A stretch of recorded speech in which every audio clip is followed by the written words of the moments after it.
Yeah, well, absolutely. Yeah, I kind of got caught off guard there. I didn't. Put that speed bump out, it went to 15. Yeah, that's Diamond Head's not on the line. We're gonna change it back. I think Risa, Yeah. I think Risa bought this one for, bought from Mark, you know. She didn't ask me Yeah. that, but I just thought We he'd can shut go, her up. yeah, city council chamber. It's a big. Yeah. Maybe people start seeing progress in one area. What's our password to this Wi-Fi? Good to call. Well, I think she told me 28. Probably. He thought it wrote down. It is. I thought so. He turned off the What's the highway. Wi-Fi So- to this I think password? everyone's here. Isn't it BSL Council password?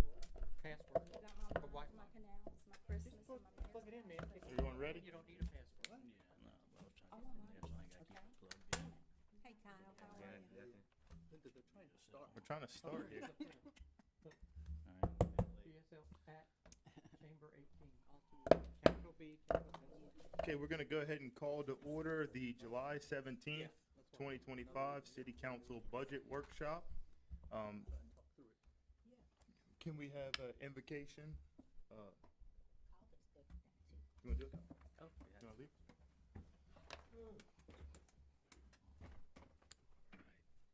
Name of Father, Son, Holy Spirit, amen. Lord, we just thank you for the opportunity to rise today. We want to ask you to allow us to, cherish every moment, every gift that you give us. We know that every minute, every hour, every day on this earth is a gift, and we want to embrace it, use our abilities to the best possible, give us the wisdom, the foresight, and the humility tonight to work together and do what's best for the city. So, Lord, we thank you again for the opportunity to be here today. And we'll end on our Father. Our Father, who art in heaven, hallowed be thy name.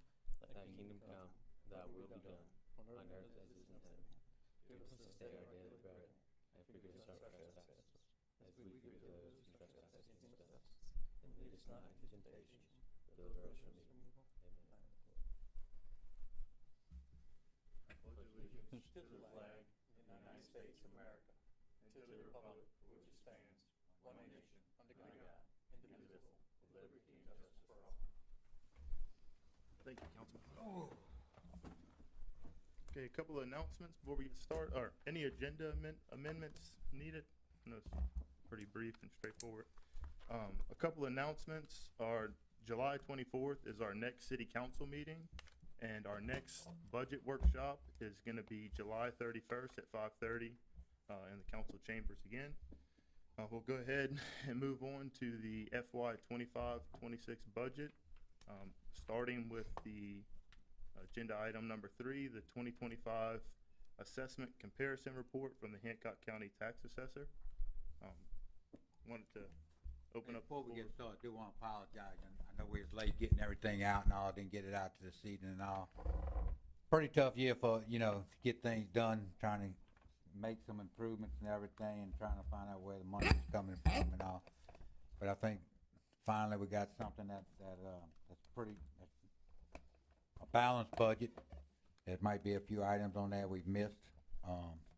So when we go through everything, just see what, any questions, whatever, just feel free to ask. And if you got concerns about anything, let that go as well. Again, it's a conservative budget as far as revenue comes in, pretty much based on this year's revenue as well, plus a couple $100,000, I think it was, from ad valorem tax increase and all. So as we go, you'll see and go forward with that.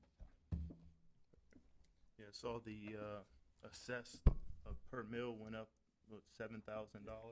Yeah, for So, if you want to look at the report we attached, I did not make a copy to give y'all. I did email it to y'all. This tax assessor's office, I emailed that, I think, this morning. yeah. But page 2, or sheet 2, is the Bay St. Louis information. You can see where it says column B, 2024 totals. At the top, line 13, 1 mil. Kind of what everybody asks is, what's a mill value? It's 192,000 last year. This year it jumped up by about 4% to 199, which is column D, again, line 13. And that's, Jimmy uses about a 98% collection rate. They do a pretty good job on that. In our budget, we generally tend to use 96, just to, again, be more conservative, and hopefully we have more revenues and expenses type of thing. And Mike, just, and that is a 6% increase from fiscal year '24. So in the past 2 years, that's 10%, correct? What's that now? I would So read it up that to- way. I would read it that way, yes. So if you look at column C, line 13, where he's got +6, So that's a jump, yeah, from fiscal So- year '23 to '24. yeah, so you go before that, it was 180 something. This was back in '21 when we took, it had a big jump because there was COVID, Yeah. right? That was what, 176 or so? So we're seeing about a remember. 23,000. Yes, it was big, and that's when we, I think we reduced 2 mills that year. And we're at 26.75. Is that about where we are? I think that's what it is, 3/4.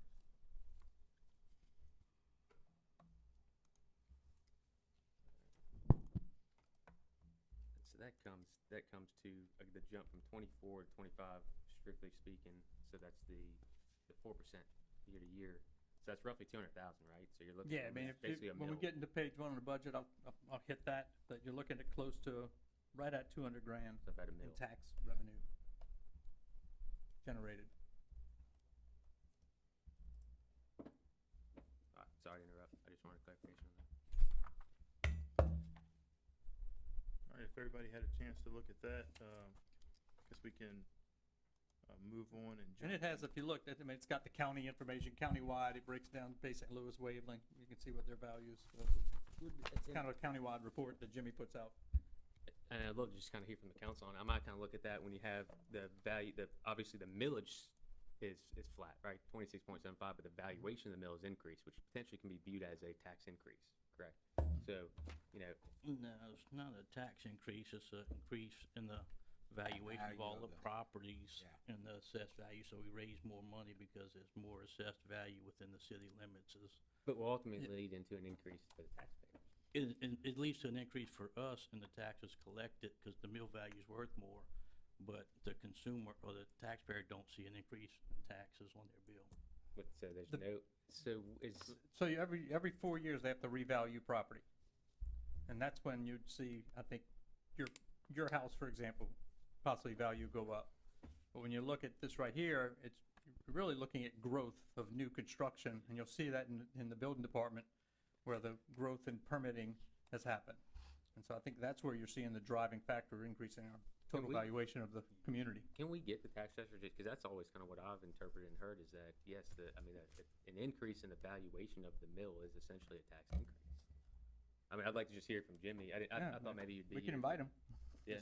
So I actually called Jimmy today to kind of get a background on how the millage works. So he mentioned there's 3 parts to it. There's reassessment of property value if the area of Bay St. Louis falls into that 25%, but they'll also go pull any of the building permits, and they'll go if someone builds a new shed, that'll flag you to get reassessed in that year. So that can also contribute to that, to the increase in the millage, The value. the value of the mill. So it's not necessarily, it could be assessed values, reassessed values, but it could also just be new construction as well, new development. But in that equation, it does have, it has the assessed values if it was something that was reassessed, but it's not necessarily, that's not the only driving factor. It could be a decrease in homestead exemptions, an increase of it. There was a lot more that went into it than I originally thought. So it probably would be a good idea to have. Yeah, I mean, We can invite him. that was precisely why I think in '21 we had looked at, because there's such a substantial jump that we rolled back a couple, I think it was 1.5 or 2 mills because of that substantial increase in the valuation of the mill. So I think we're looking at, I mean, A lot of that came from a value because of what hadn't been done throughout COVID time, and it was making up. So yeah, some of that did come That from was the value, reassessment. but also, as saying, these other points. yeah, I mean, it'd be good just to, I know it's been a while since probably, I think I think he'd be happy to come. Okay. I mean, I can Yeah. even ask him to be here Thursday. that'd be great. you But know, if that increase for the homeowner happened because of a reassessment, then yes, that is the Yeah. increase on the tax bill. But that's not necessarily the increase for the value of the mill. For everybody across the board, it could be specific to certain homeowners, but Okay. Yeah, we can just get Jimmy, that'd be great to break it down. I Yeah. appreciate that, Jordan. Good Yeah. information. And I believe the big jump was every 10 years they have to reassess like building material costs and construction costs. And I think that's what happened in 21 maybe, Mr. Kyle, is that 10-year time frame hit. And we saw the big spike, and that's when we lowered like 2 mills because it was such a big increase at one time. Mhm. And it was pretty much to every homeowner at that time because everybody's evaluation went up Mhm. by that percentage. No, I'll call Jimmy tomorrow and ask him Okay. if he can make one of our meetings, give a Mm-hmm. little 5-minute speech on it. Answer any questions. Perfect. Any other questions regarding the report from the tax assessor's office? And if not, we'll go right on to agenda item number 4, the proposed budget worksheet. Kind of just, if you don't mind, if we'll just turn it over, let you run through it and Yeah, I mean, I answer questions as we go. tried to put together just some notes on the budget, and it kind of flows by page 1 all the way through the end of the document. This is just general fund, and then also I had the payroll, or draft payroll ordinance with it. And what I'll do is flip back as I hit a department. I'll kind of say, okay, let's talk about court, and then we can look at the court payroll, and then come back, answer any questions on that department. But in general, we already covered kind of the mill value. That was kind of A in my number. Other highlights on your revenues are going to be really under licensing and permits. So we've got about $100,000 increase from last year to this year. I will also tell you, the way we start with this budget is we take the amended budget that was just done June, I think we did it, and copied it over. So it's pretty close to our actuals this year of where we think things are. So we were already up in building, and now we're projecting another increase as well to be kind of where we're at. We also are going to see some increase of Old Town Community Center. Obviously, last year it did not rent, so that's another line item that you'd see for rental income, which is on page 2, halfway down the page, for charges for government services. Again, most of the numbers you see are unchanged from year over year. But things that have changed, I just want to call out to y'all. On the last page, again, part of education, or kind of talking, because I know we have 4 new council people pretty much, Linda's first budget. You see transfers in, so there's a $100,000 transfer coming from Road and Bridge. Whenever y'all did a contract for grass cutting, y'all had basically dedicated $100,000 out of Road and Bridge to help fund that contract. So there's $100,000 that moves from the Road and Bridge money into general fund. You've got a utility indirect revenue at $325 and harbor indirect revenue at $25. Basically, those 2 funds, utility and harbor, are considered enterprise funds. Consider it a little private enterprise, meaning a private business. It's got to support itself on revenues and expenses. However, the city general fund, your job, things in here, actually has expenses that it takes here to make that run. And so there's ways to recapture some of those monies and repay the general fund, I'm going to call it. So it's about $25,000 from the harbor and $325 from utility. The next one is sale of city property. We did a surplus. I think the police just sold some cop cars, which was successful, so we intend to try and continue to liquidate old surplus junk that's not usable. And so you see an increase in that number. We generally put $50,000 of insurance proceeds. Somebody is going to hit a light pole on 603, unfortunately, and we hope to recover those insurance. Jamie Favre does a good job of going after it with the police report, and sometimes we collect it, sometimes we don't. And then we're estimating about using $370 of the beginning balance of cash for the roof, which we'll talk about at the fire station. No, roof here at this building. It was raining in here last night during that downpour, is what we were told. In here? in this building with the roof, yes. Zoning ordinance, we should have about 20,000 carried over that we had budgeted this year. That PO won't be complete, so we're putting it forward. Fire department AC continues to be a problem. And then, with our audit, we anticipate having basically 2 years next year that we gotta pay for compared to one. So we're just kind of looking at those, having that kind of carry over. And that's kind of on the revenue side, your big stuff, but it's, total revenue is 12,493,000 in the general fund. So quick question, I noticed we kept the sales tax revenue the same, so I know that they dropped the grocery tax from 7% to 5%, but on the flip side, they increased the municipality portion from 18 to 22 and a half. So what kind of went into, I guess, leaving it the same instead of adjusting? Is it, you think there won't be any offset, any increase, or is that conservative? It's not supposed to be. It's supposed to pretty much make it whole. You might see a slight increase, but again, it's a conservative, budget. I don't want to count something that's not there. We've seen our taxes in casino, you'll see it's pretty flat too. But anything also that comes in above and beyond the casino goes into the emergency reserve fund. I think you got a note for that and all, but that money good, I think we're somewhere around 2.2 million budgeted for that. Anything above and beyond that goes into that emergency reserve. And I look at 22 and 23, I kind of see the trend go from 2.4 to 2.3. Yeah. With the current budget, 2.2 on sales tax. It's just because it's been trending down. Yeah. And that's what it looks like we're gonna do this year. Yeah, that was just a surprising number with all the stuff going on in Old Town, all the businesses there. Would have thought it would have. Yeah, you think with a 4.5% increase to our portion would gain more so than just the 2% on the 2%, grocery. yeah. But yeah, we'll see. Time will tell. Yeah, and Jordan, just for your information, that the finance office does to put together a monthly report. Now, it's lagging because of when we receive sales tax, but there's a monthly report, and they've been tracking it for years on what was taken in with sales tax and what was coming in from gaming. And you can kind of be able to compare it and track it monthly. Yeah. So, that's one of those things we all kind of keep a monthly eye on.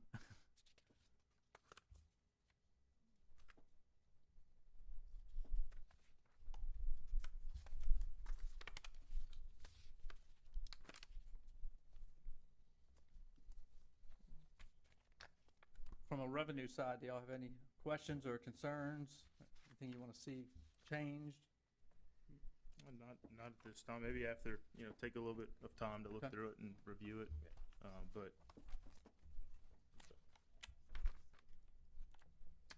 All right, for just kind of holistic general expenses for the general fund, we did a 5% increase on property tax, or property insurance. I asked John Rossetti what he recommended there. I was hoping he would say a decrease. He said maybe if we have a good hurricane season where we don't get hit, we may see some rates decrease, but it's conservative or safe to put a 5%. Generally, we'd like to see, kind of almost put a 10%. And we've been fortunate overall. John's done a good job for us. But we did have a 5%, so you'll see that carried through all the different departments. Same thing just on PERS. I don't know if y'all have been reading or saw that July 1 of this year, there was a 0.5% increase, so we budgeted for that last year. July 1 of 26, we'll see another 0.5% increase, and annually that will continue going forward. And I can't remember, there was one time they were talking 5 years or 10 years. I think it's a 10-year thing to get a whole 5% net increase in PERS contributions from the employer, which is pretty significant. But kind of spreading that, I guess, to make it easier over a 10-year window. In general, when it came to salaries, we started with basically just a 3% cost of living increase for our staff, unless otherwise stated, which as we get in each department on payroll, you'll be able to see what those percentages are. The other piece Hey, Mike, is, are we gonna go, because the city council on the expenditures, because it looks like there's some requested budget that wasn't in the last budget, so can we go through each Um, department? that's what we're gonna do. Okay, Yes. so I just wanna That's make what sure. I'm, yeah, right now I was hitting the global 4 or 5 topics that go across all departments. And then I was going department by department for you. Alright. That'll give us time to look. And so the other piece that you'll see in the different departments is outsourcing some scanning. For example, all those minute books that are sitting in that room, I have a quote for $10,000 to get those scanned, so that we have an electronic version in case there's ever a hurricane or whatever, that we have the historic data. Court department, but we've kind of started pulling things that we have to keep in court, DWIs, domestic disputes, and felonies. We gotta keep those forever. Other documents you gotta have, I think, for 7 years in court. And all the other stuff we can shred. And Are we so I've scanning kinda- that in? Is it a catch-up? Are we scanning that in now? This is Or just- no, this is all This catch-up. is all This is all catch-up. sitting in But we're, boxes the all process over now this. is For the everything's. last, yeah, Okay. 50 years. We've It's a got one-time. boxes all over the place. Yeah, In this city. And it really, it's gonna take a day to wear some shorts and sweat, and for our staff to kind of go through and say, all right, this is trash, we gotta keep this, sort. And that's kind of how I've been doing it with the building, with the court department to start with. It's just, they pull a box, say, pull out the felonies, DWIs, and domestic disputes, put those over here for a scan box, take these other ones, put them in the shred box. When we get 10 boxes, we call the shred company. But to kind of just see that 5,000 here, I think I put 5,000 in court, for example. Yeah. Just to say, let's start working towards that. Now, the court department, for example, is scanning on everything. So everything new is going in digital format. So that's, again, just stuff covering all departments. Any questions on those kind of 4 items? Yeah, just while we're talking about the 5% increase for the property insurance, the 0.5% increase for PERS, and the 3% for COLA. So I looked at the budgeted amount for the payroll previous year, and it was a little over 6.2 million. So I just used that number instead of some of the actuals. So you do the 3%, and then the PERS at what it at puts you at 221,000. I saw the revenues increased roughly 300, 200 of it from the value of the mill alone. So I guess going into this next part, it probably will be where you answer, but where were those big cuts made to offset that? I mean, you always have a couple of like one-time items in there, like comprehensive plan, $100,000. Yeah. We're not having that again. Okay. And so you've got some of that in there. Last dropped year, we did the zoning ordinance, so we're gonna carry 20,000 into next year, because that's what Bob told me. He said, yeah, by October, we should probably be in that last stage with about, and I said, well, what's a safe number? He goes, and he gave me a low and a high, so I put the high, Okay. just to be safe. But, so you have some of that washing out. I'll let you continue. I just saw that just off the top of my head and figured I'd ask. So again, as I go through kind of each department, I'm only going to use some of it as just kind of education, just so, because I know 4 of y'all have never been through a budget workshop, probably haven't really dug deep into a city budget. So let's use that time is the way I would look at it. So if there's something on there y'all see and go, hey, what's this? Or if you shoot me a message, I mean, we're able to drill down and run a report that says, show me all the training under city council for the last year. And we can run a report and say, these are all the transactions. So just realize that capacity's there, okay? Obviously, on the city council, we have one city employee, Caitlin, who's sitting across, plus the city council, okay? In here, the items you would see or possibly see under contracted services, number 3 coming down is zoning code update. That was what I just commented on with Ryan Planning. It's 20,000. We had budgeted last year 105,000 for that. So we've got just a little bit left as we finish, kind of come to the end of that towards the end of the year. IT services are down there. That's Mark Coyne, who we pay him, I think, $2,600 a month currently. He's been our guy for IT, I don't know how many years, because it was here definitely before me, but he has not had a rate increase since he started with that contract. So we were looking, I think, to look at it about a 5% increase for him That's this just year. a year-to-year agreement we have with them? It's year to year. Mhm.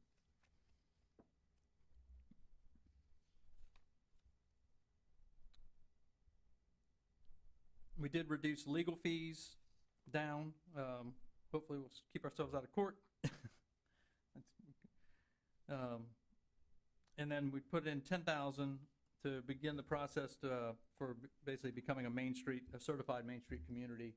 You basically, it's a 2-year window, from what they've talked to me about. What's the 9,100 in membership dues? So we budgeted 3,100, didn't use any of it, so why are we increasing it? So that gives us extra, if we want to do something, I'm gonna make up something, It's to try to get back in the program as well. What programs are you looking at? I mean, we Main budgeted Street. 3,100. No, that's separate though. We got a $10,000 Main Street Association. yeah, you got Main Oh, Street what by you got? itself. So the last one is membership dues, 9,100. We budgeted 3,100 for this current budget. We didn't use any of it. Mhm. So why do we expect to spend more? We haven't spent $1. I'm gonna have to find out why it's 0, because I don't know why. it's Do you have an 31. example what a membership would this be? Chamber?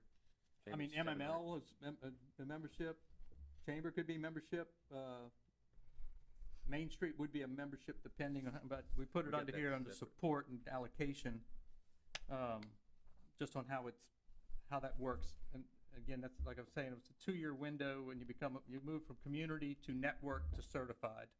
And it's a huge process. Can you find out what that exactly, why it's zeroed and Yep. so what's that specific to? Yep.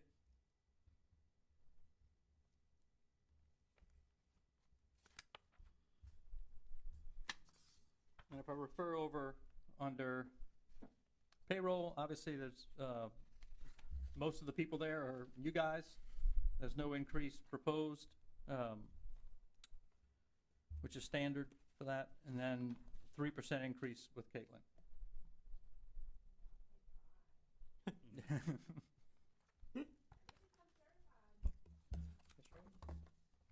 And going back to the grant subsidies allocations, to support the cruising, I know that's a new line item. In the past, it's been going through tourism, right? But we did 22,050, I think. So, what are those rates? What's the rates currently? So that's an increase. The 35? Yeah. Mhm. Yes, that's to finish off paying this year, for the 25, and then 20 of it'll be set aside for the 26, and we'll pay them directly. And while we're still paying for 25, though, we've already allocated. Yes, and that's being looked at.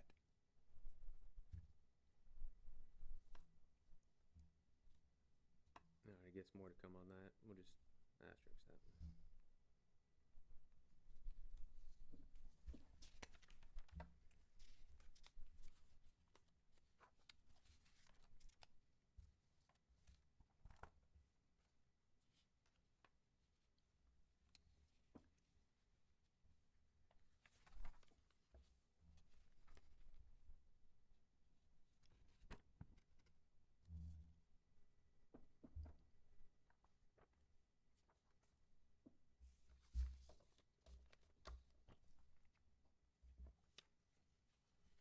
Aside from what was brought up, and I've got to get y'all some answers, do y'all have any other comments under city council?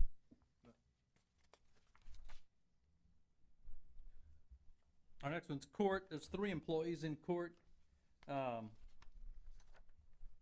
plus a judge. That our judge is on payroll and receives benefits.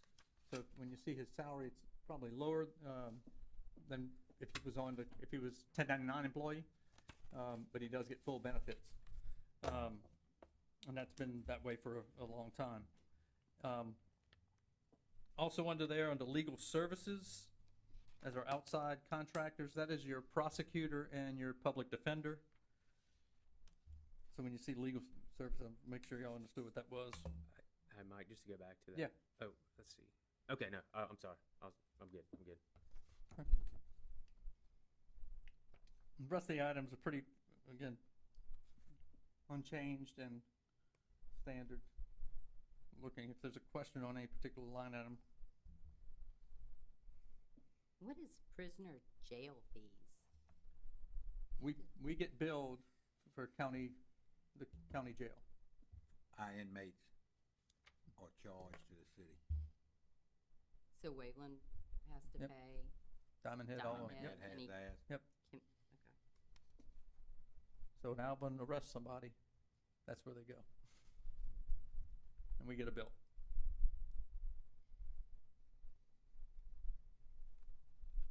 So can I That would've- back, that would've can I been a good back one for up, me to or do I cover. have to, No, or do I have th- to wait till? Nope, it's a, Okay, so one on, department at a time, just that we can go through it for y'all. on page 2, under miscellaneous revenue, the bottom section. So, it says rent, depot building, is that the actual downstairs, upstairs? What is that for? So rent depot building at $1,800 a year is like $150 a month for Alice Mosley. So they pay $150 a month? They pay $150 a month. That contract or lease did expire, or is expiring right now, or I think we got, June, but it are those gonna be it brought? can carry forward. Because they're, I think Yeah. that and the old city hall both expired, right? The contracts. So are those gonna be, I mean, So- Mackenzie's already contacted me on Alice Mosley. So can I, so is there a reason why that building's at 175 or 150 a month? I wasn't here when the agreements were made, how they came up with those numbers. Okay. Essentially, it's part, I think it was set up as part of the utility bill, Josh, you remember that? I believe it was to What is pay part of the light bill or something, Square utility footage or bill. something? Yeah, no, it's pretty much just a utility, I believe. Yeah. How long was that agreement for? What was that? It's the end of the last term, I think. Term. when we that renewed and, it. that and old city hall both are due June 30th, 25, both, I believe. Yes. Yeah. How does that work if they're expired right now? They just, Month to month. Month to month to month. month, that agreement? Yeah, till we get a new one, whatever one, decide what we're gonna do. We probably need So to- what about an increase? How do we handle increasing that, or? We, if you're looking at a lease, we could go out and get a price what the space goes for. You know, get a realtor in to look at it. And that's what we did with the chamber at Old City Hall. And I don't think we got a fair market value of that. I thought we did. I mean, I've just, especially right now, I haven't heard of any place renting for 150, 175 a month. Yeah. I mean, I think you can get an 8x8 closet maybe around that price, and that would be it. I think it's important to look at all of our leases, Yeah. especially the ones that are due, and figure that out. Yeah. I mean, those are two prime buildings, so. Mhm. So do we have to do a motion, or how do we do, or is it just note taken that we, Yeah, I've the just noted average. it. Again, I've already been in touch with Mackenzie in particular. She contacted me. okay, So that's already kind of, the wheels are rolling on that one. okay. But And those contracts have to come back to y'all. And you also get in touch. And y'all have to tell us kind of what do y'all want us to do. Okay. Get with touch with Tish too on the chamber. That's how I and wrote, City I Hall. wrote it Thank down you. too. 'Cause I had not Okay. looked at that one on an expiration date. Yeah, I believe they all expired at the end of the last term, and Okay. then the new council Yeah. would come in and so it carries for evaluate it. so it roughly carries 4 years at a time? Yeah, and you can see, I think the chamber's at $750 a month for theirs, which I think they also 750. incorporate running that business center downstairs or I something. think they 750 and 500 in kind for the website, I think. No, it but was. we've We're already. no longer doing the we've already website. yeah, Yeah, we did the we can do website that. a while I back. think they paid the ad valorem taxes on it as well. Okay. Anytime we rent, they have to pay the ad valorem taxes on it. Does that cover? Well, we'll discuss when those come up. Utilities, neither of them. So that 150, I'm assuming, covers at the depot a month, maybe cover some utilities on the Our electric bill probably averages $1,000 a month, $900 a month. at the depot and city hall. That one gets up there too. So City Hall, yeah, I don't know if it's that bad, but Yeah. Depot that's about what it runs plus utilities. But I can pull last month on utilities for that and get that to you if you want it. Yeah. If y'all are just curious to Yeah. know. The See big if- ticket, I'll tell you, is gonna be your insurance. Oh, yeah. We just paid, I think it was 40-something thousand a Yeah. building, basically is the way it was broke down. Boys and Girls Club, Yeah, the Boys and depot, Girls Club. building, Yeah, all that stuff. That's a Can- lease we're looking at as well, also, Oh. see what we can do with Now, that. I may be wrong, but I think Huh? across the coast, I think the other boys and girls clubs, I think they actually own their buildings. That's right. And that's one of the things that's been brought up to look at, to see if we can work out a lease with them to, they, pretty much their building, they're responsible for it, but if anything ever happens, it comes back to the city. Even that would You're right, all the research we've done, they own most of those buildings. Even that Nice would- building, And- very nice yeah, buildings, and, though. and they invest very little in what we have there, Yeah, and so. it would free up some money. And then, well, Yeah. I mean, even public works time, I mean, changing light bulbs to, I mean, just basic Well, we just spent gas leak, I was over there one time, I mean, 20,000 on the fire system back there. And 40-something thousand on insurance a month before that, Insurance so is- it's, yeah, And we're pretty much carrying that, there's no true rental Utility of that at bills. all, Correct. correct? yeah. Right. Only thing we wouldn't wanna do is give up the rights to the, gym. basketball. But Can you do a compilation, Riso, of the past 12 months on what we're paying on our expenditures, including the, of course, utilities, insurance?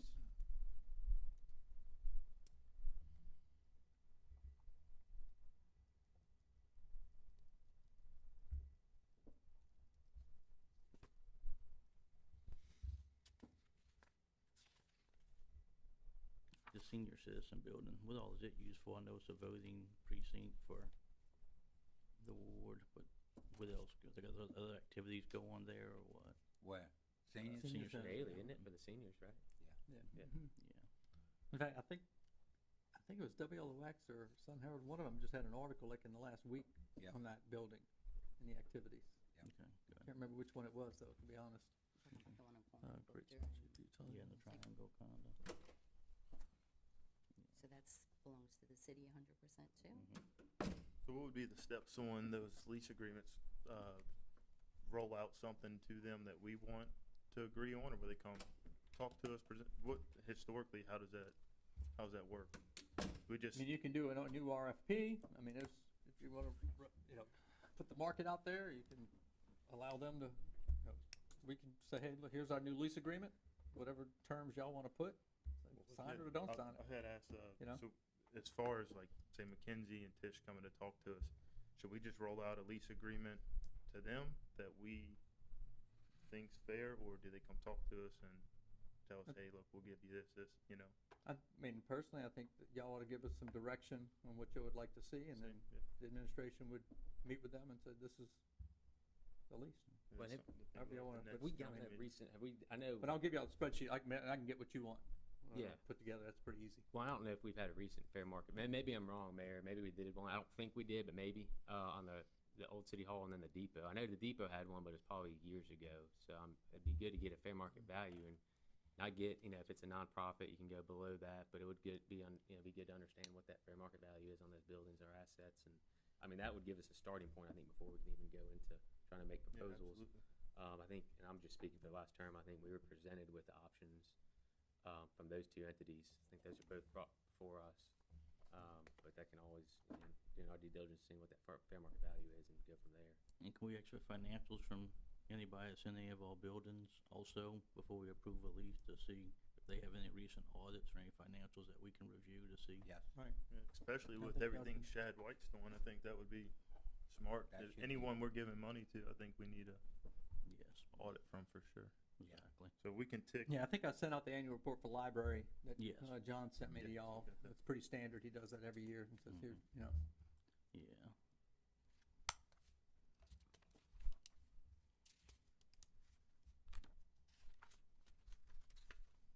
So, let me ask on the depot building, with Amtrak coming through, with us being one of the stops, are they actually gonna be using the inside of the old depot building for anything? we was told when this first started that the depot building was not needed,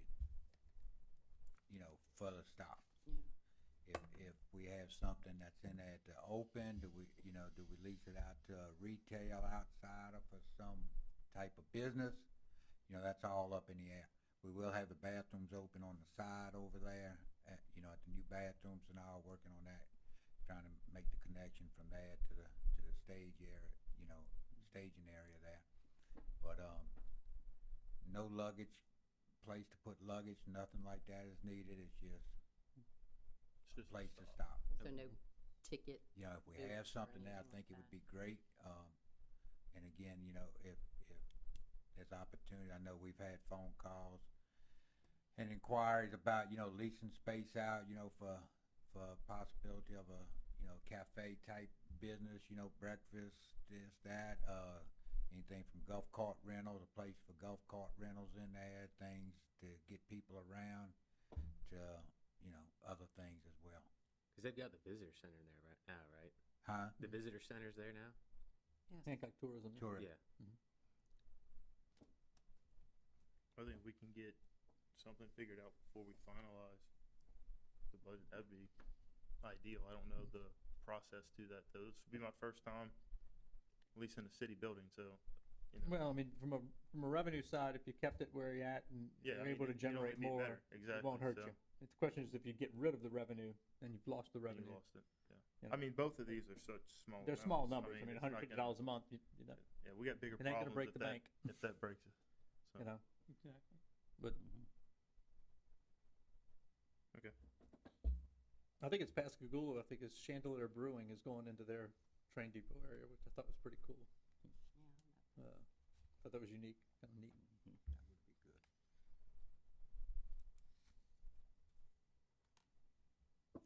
Yes, All right, under, go back to court. Are we good? I think yeah. court was the easiest one. Well, if you look at just, under payroll budget for court, the second kind of grouping, you can kind of see again, there's 3% raises for your, three people.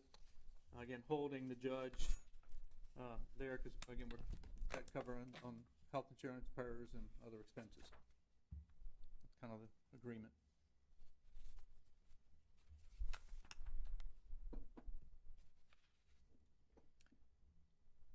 Our next one's administration. There's 8 employees plus the mayor in that department, and that's finance, myself, Kim. Items here, you see, basically, we increased our audit fee. We're anticipating that 24 and 25 will be done together during 26. Just kind of projecting out there and kind of anticipating everything. They're supposed to roll right into 24 when they finish 23, but would rather be, I'm kind of more safe than sorry. Mike, did On we ever hear back from ABL about our last correspondence? Or if not, can we have them come to the meeting Thursday to discuss? Yeah, I played phone tag with Jerry and I spoke with him, that was last week before I left town. And he was dealing with doctor's appointments and things, and then so yesterday I actually spoke with him.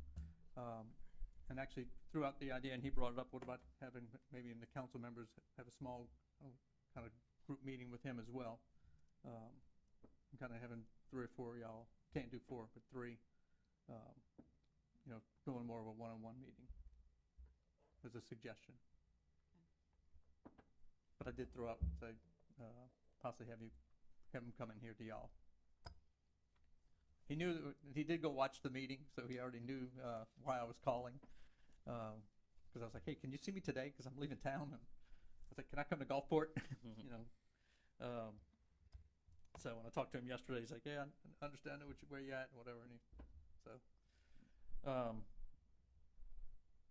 so I did talk to Jordan about that at like 4:35. Right before I said, hey, I was supposed to call him back on my way home yesterday, but we didn't leave till almost 7. And it was pouring down rain. Kind of forgot. Yeah. That rain. They was good with the 50% we did, or? I wouldn't say they were good with it. I think they were just kind of like Kyle kind of suggested about having them come and present or kind of make their case. You know, you're talking about 50% of their hourly rate compared to 90%, which they gave a break on. But you know, Yeah, I'd like to hear from them. I think it'd be good. I mean, I think either one way or the other would be a good exercise. Yeah. Also under administration, just to call it out to your attention, under contractual services, MuniCode codification fee. Again, it's just, what is that? So we pay MuniCode to what's called codify our city ordinances. If you go to the website, you can search all of our ordinances. Next year, we will be having to upload for a fee, that entire new thick zoning code book. So we do have to pay a fee. They upload it every December, is when they're scheduled for that. But that is how we have all of our ordinances online and in this pretty book. So I just figured I'd kind of let y'all know what that was. When we look at, year to date's only been 2,800, we're gonna be able, is that potentially gonna be up to 10 on that codification? So the codification, that's year to date right now for Yeah. this year. Yeah. So next year, we're budgeting 10. Right, we just haven't met it. But yeah, I'm just kind of being safe because it's gonna be, I mean, your zoning code ordinance could be that thick. Okay. And it's basically, they do it like by page type of thing. So the scanning, the scanning is gonna be for each department, so that's gonna be about at least 30 grand for the scanning? If you go pretty much I think it's put 5,000 in each department except for, administration, because I have HR, legal area, finance, insurance, is the kind of administration stuff, or not the kind of upstairs stuff. And it may not all be done in 1 year. I mean, this may be but it's a way to try to get us into the 21st century. I think it also will make it easier when we come to audits and they ask for digital files, we'll have.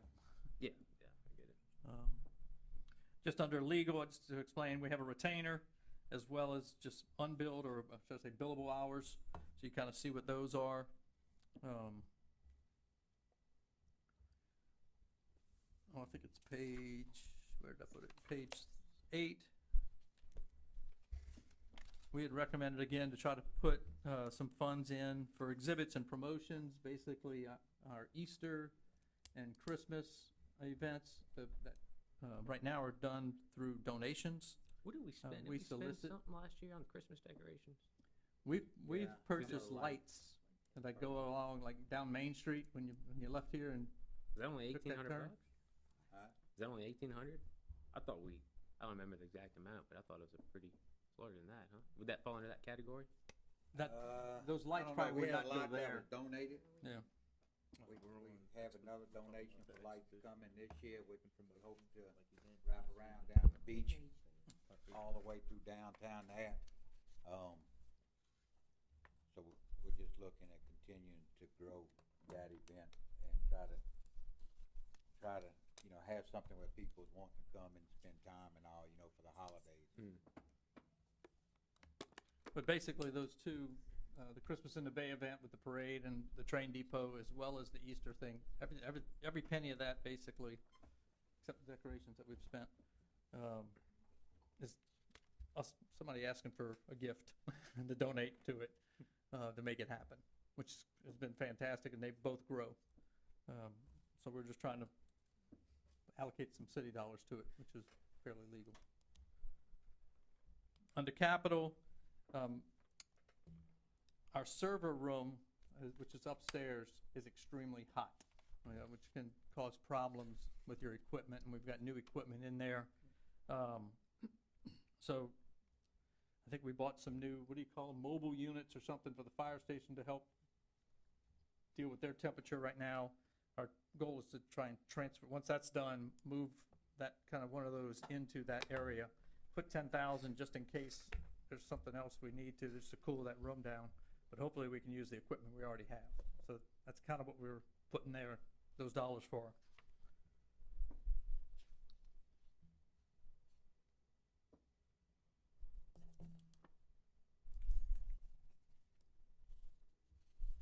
So, And then software maintenance agreement you're dealing with there, Encode is our accounting software. on the server room upgrade for cooling, Mm-hmm. so we have several servers, don't we? Like I know we have one in this building, y'all have to have one in City Hall, correct? And then, They had several servers. so that's what I'm saying, do they all need it? No, No. just one They're in closet. one room. This one is pretty much stuck in a closet Yeah, upstairs in Dana's office. Cause this one needs it too. Dana, I mean, not Dana, I'm sorry, Caitlin? Isn't it the server that day that was extremely hot when we were closing up or whatever? Isn't it the server in this building also? That gets very hot? It's not a What's server. what's in the closet right here, one day that was overheating? Yeah. The server That- rooms, where, that- where he's talking about where Dana is, there's several servers Oh, okay. that are all But there's together. nothing in, okay, I was just wondering if we needed to do more than one. And it gets, No, I mean, this is the one that's, you know, I mean, obviously, Yeah, the police the main- department has a server in their IT closet. Okay. Again, that was put in with the new building. But they added AC to it. But this is one area that's extremely hot. And again, it's just the equipment kind of a thing. And hopefully, again, we can use the equipment that we're sticking temporarily in the fire department to keep those guys cool right now and just shift it over and use it. Didn't we approve to get some things expedited a while back, or they still We not did. here? We Yeah, did. they should And be we got in. more coming. I think time is next week, and we got 2 more coming, be on the agenda to get approved. And what it is, Mhm. Every room's got its own inside the system. cluster, yeah, every room's got its own unit. We should've went Working with a bunch of mini splits probably, and the whole building Yeah, had I been think done. there's 18, get some cheap 18 or tags. 19 in the whole building. And as time goes, I guess they all pushing that 15-year range, they starting to go out. And hopefully this next section take care of the bedrooms upstairs, then downstairs, most of it's out as well, the offices. The day room is working. I knock on some wood, but it's. The chiller piece is working like it's supposed to, just Yeah, not the it's working head. great. You know, and so we're pretty much at 100,000 with what we're repairing. With that last approved repair, with the one coming up, it's 2 big units. I think it's 28,000 for 2 units, maybe. I don't know what size, a 5 and a 10 or something like that. And, but also that 100,000 should be able to cover costs to replace anything else that needs replacing in there, if it's needed. And, you know, again, the lead time is what's crazy. And expedited, I think was 4 weeks, 5 weeks, something like that, to have it expedited. So that's where we run into problem, and right now it's just the worst time of the year. You know, it's starting to heat up, that heat index and everything, and so the other day, we went and bought some of them little portable air conditioners, just so they can try to sleep in the bedrooms and all, some of 'em. Yeah, And then just jumping back to the building repairs outside. I noticed 22 was 5,000, 23, 24 was 49. This year was budgeted 23, and then also going with 23. Is there something that we were expecting to repair? I know, I watched the meeting from last year. There's a waterfall. Is that what that was? Trying to get repaired? The Which one? window was leaking or something like that? Is that what that was? If you're talking about City Hall? Yeah. No, the majority of the windows upstairs take water. Yeah. I didn't know if When that, it rains, if Them that's box what that was for. those box windows have leaks. Yes, they leak terrible. And So, we'll, I mean, we'll go I- after some grants, I think we got a quote, So- just a I got a Rough guesstimate from an estimate. engineer 400,000. of about 400 grand to replace, it's about 45 of those windows. And to take the boxes off to put like more of a storefront window on, so it's expensive. But I also think there's a possibility of looking at a hazard mitigation grant to fortify the building. That could also change those windows out to hurricane proof and do some other things with the roof and AC and, you know, maybe have it funded through a different source, Be great. so. So what is the, I guess, the 23,000 planned for? Was that set aside for something last year, or? No, I mean, over the last couple of Just kind years, of a we've done general- flooring, we've done painting, That's in just City some Hall. general stuff. Yeah, I mean, it's just been, I don't think there's any, that's pretty much the major thing, the painting of all the walls. Painting, all the floors have been floors went to redone. that, that vinyl, When the thing. police department moved out, that was that whole thing. all redone again. They you know. trashed it. Alvin. Alvin personally. probably. Mhm. And then regarding payroll budget for admin, that would be two of the columns or two of the sections here. It says admin and then finance. And you can kind of see everybody's pretty much at 3%. There was one that was bumped up a little bit.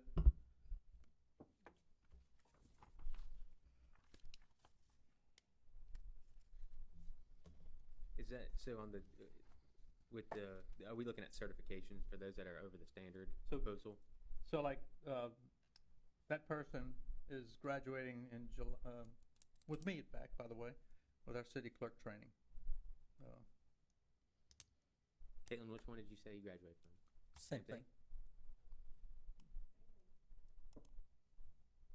So if you're interested at MML during that lunch, the awards lunch, I'll be walking on stage. If you'd like to take pictures, just let me know. I mean, I do, I mean, all joking aside, I mean, Well, you have to ask, but I do think we need to have some consistency if that's a metric as Yeah. to why. I mean, I think it needs to be if Well, one that one employee. there also does grants and a lot of that. is So there's, sitting on a lot and of that's what I that just need to know, if work. there's other metrics that you're looking at and it involves. no, an we've increase. pushed, this is Kim that's in Yeah. front of the mayor's office, and with her particularly, got her doing, I'm trying to push all grants to her, and she creates these spreadsheets that are tracking all the, every expense, all the revenues, and just making sure for us that it's working. So we're slowly just trying to slide more of that to one person to manage, and it's been going very well for that. But you did finish a 3-year graduation class.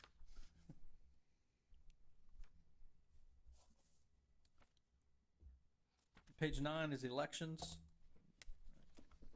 Hopefully we don't have any special elections, since everything went to 0 that year. So there's nothing in that that department. For building and grounds, we've got 1.5 employees in this department. So when we have building and grounds department, like what is that? That's our city-owned facilities, so community centers, train depot, old city hall, boys and girls club, senior center, et cetera. Not city hall, not the fire department, not the police station, not this building. I'm sorry, Riso, did yeah. we miss page 10 or From, I'm on page, oh, what did I from do it, there? yeah. you went to page 11, I think, on us? Yeah, you, I did, Yeah. my, okay. I think my, Building- I did, I doing skipped it. building department. I was that's a wondering good if- way to confuse these newbies. Yeah, I was wondering if I was I'm like, off. I'm like, what? what is he talking about? Okay, let me go back. Permitting. Okay, I apologize. There's five employees in the building department, or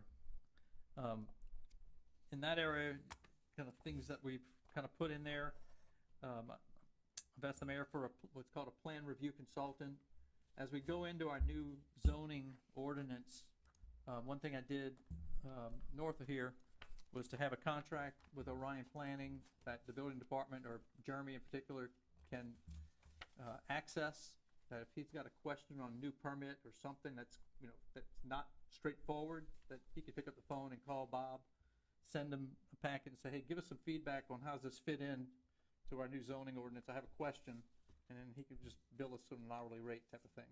Did he give that yet? I mean. No, I don't have that yet, but I put the same thing in, again, up north, just to have as a resource. Sometimes we used it, sometimes we didn't. It's not something that's guaranteed. It's just, if you need it as you're trying to adopt this new, or get into your new zoning ordinance, it gives some tools to Yeah. Jeremy in that department.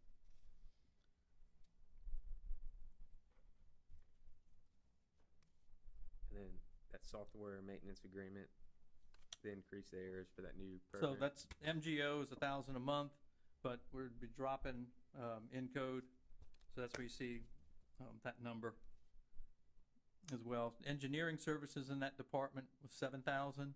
That's for basically plan reviews, so if there is a, subdivision, commercial development, or something that has drainage in particular, we could reach out to Jason and say, hey, confirm these drainage calculations. Their engineers, developers' engineers, have to supply all the plans and specs for a development, but we want to confirm them to make sure they're right, because sometimes they're not. And so that's where he would be engaged in that building department process. At present also, there's I think we have $1,000, monthly contract with Jason, kind of, what's the, term you use?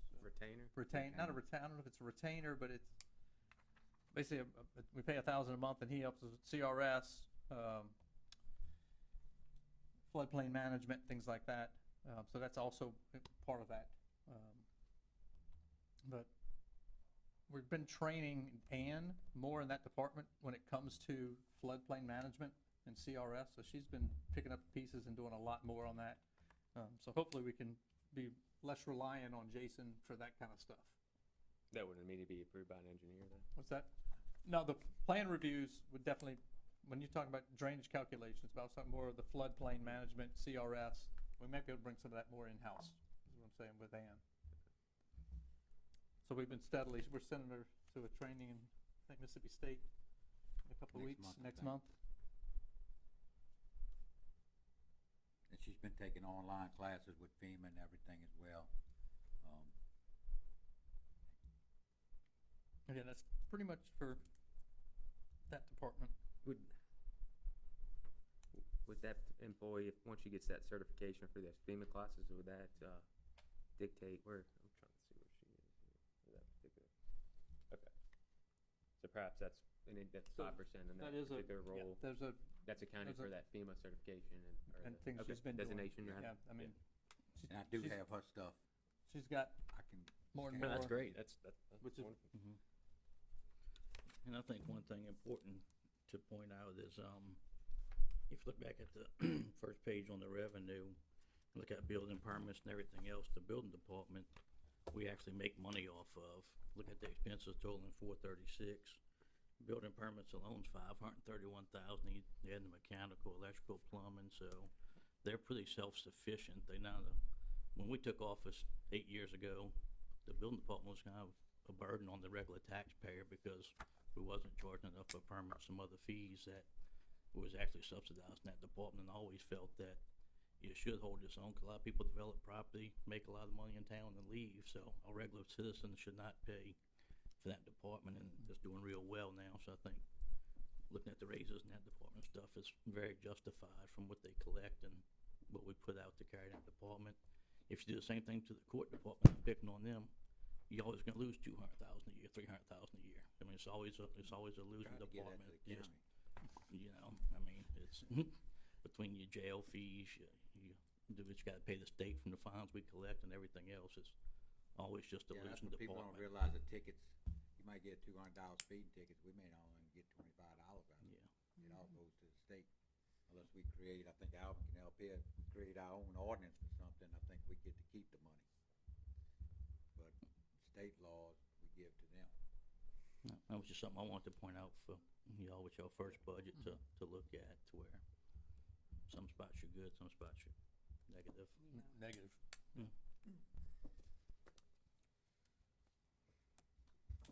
And every city loses in the court department, it's just Yeah. a department it happens. Yeah, and,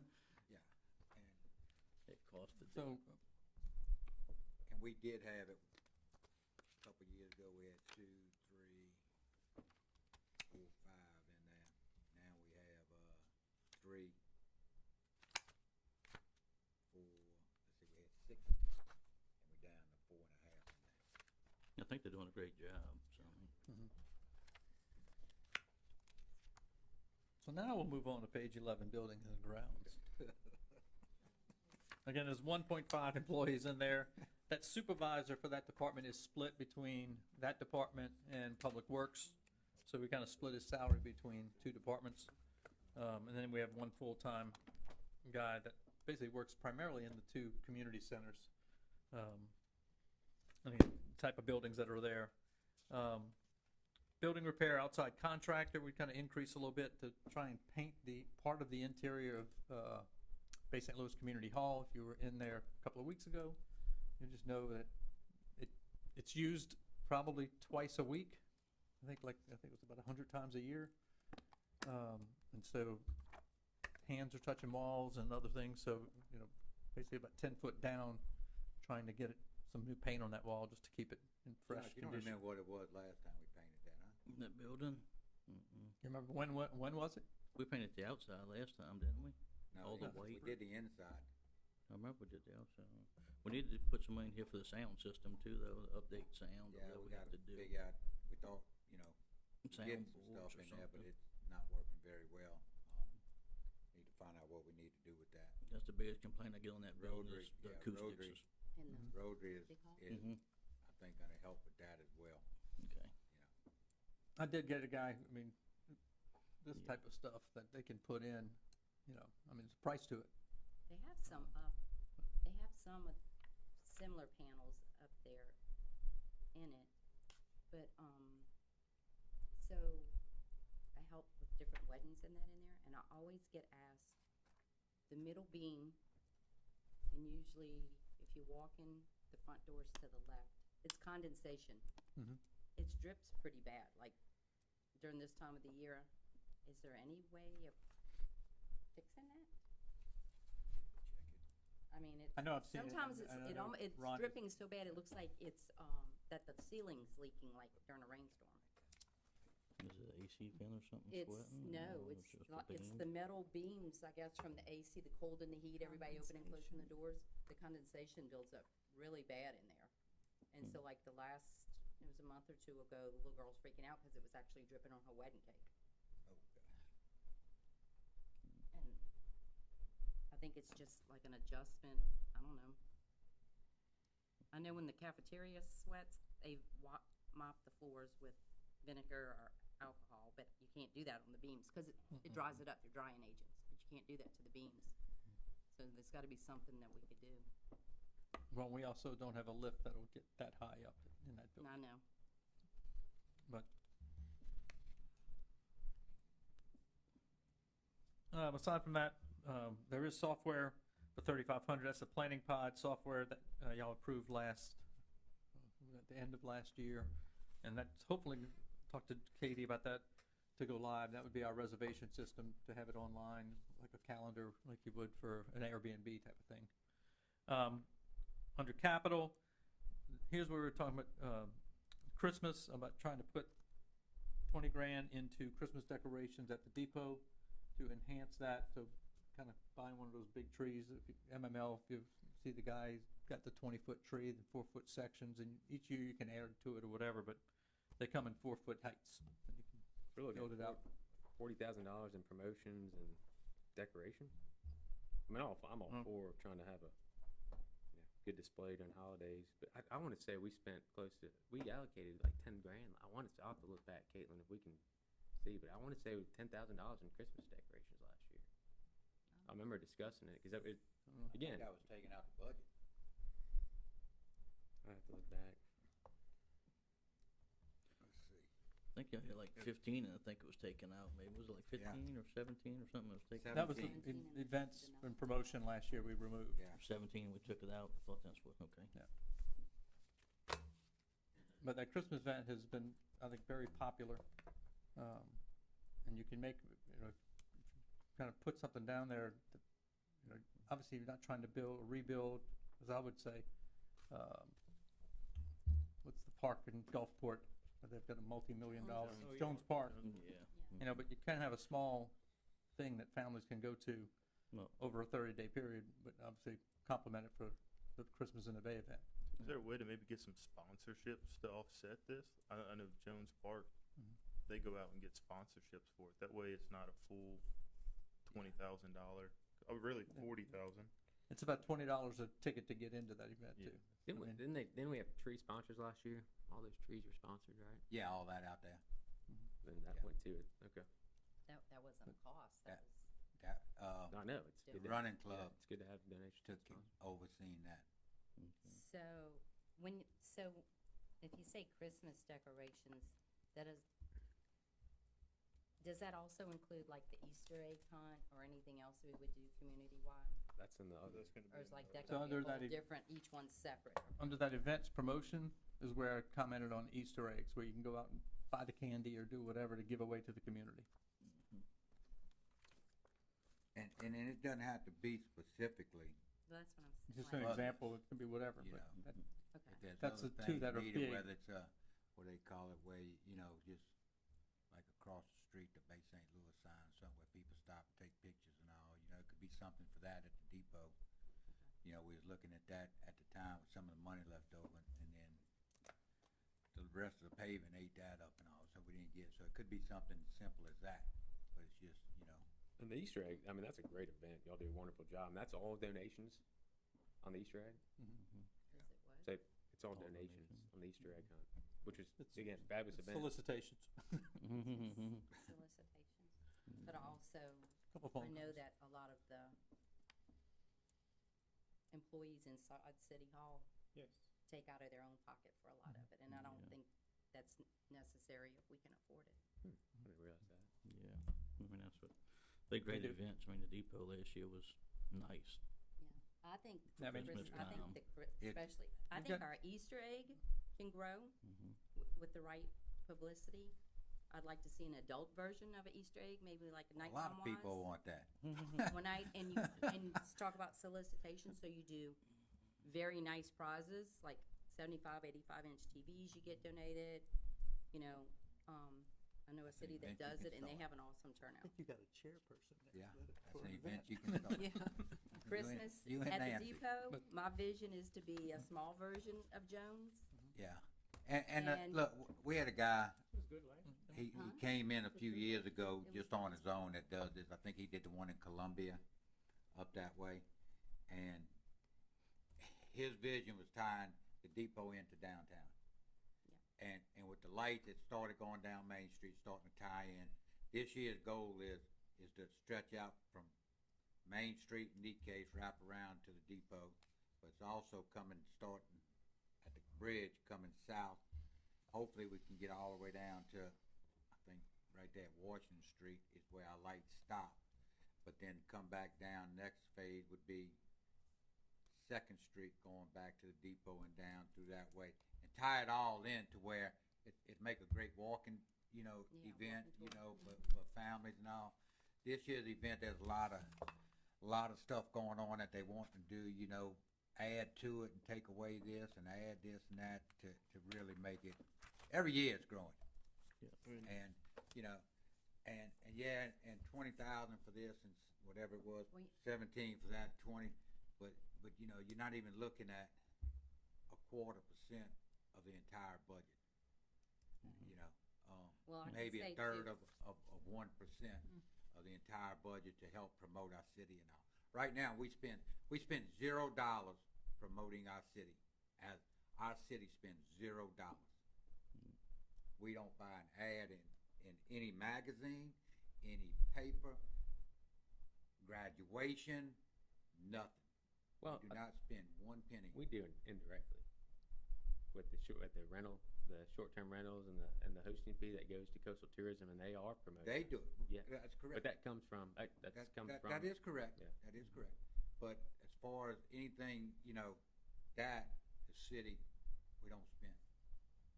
And, you know, it's like Waveland, I think, you know, everybody usually has an event or two that the city promotes and puts on for their attraction. Waveland, I think theirs might be Labor Day Fireworks. weekend or something like Yeah, that. something. You know, Fireworks.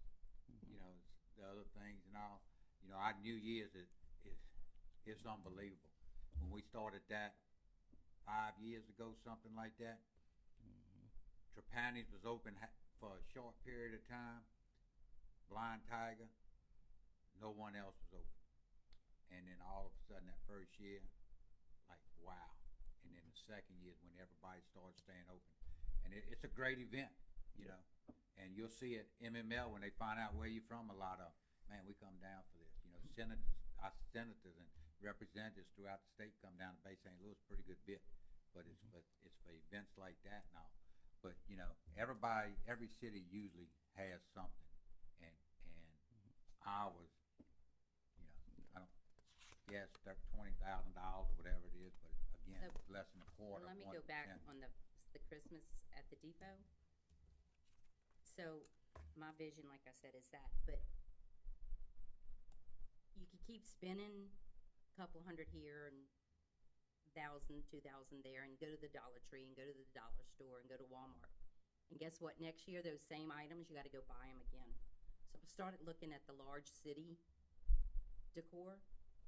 something big that we could every year purchase and add to, they're like anywhere from $5,000 to $40,000 to get one nice big item. Mhm. So I would much rather spend something nice this year, next year, get another item the next, if we can get sponsors, that's good. You know, donations or however you wanna do We'll it. continue to do that, you know, get help. And do, you know, the big and the small, I like the idea that it's free for the kids and the family.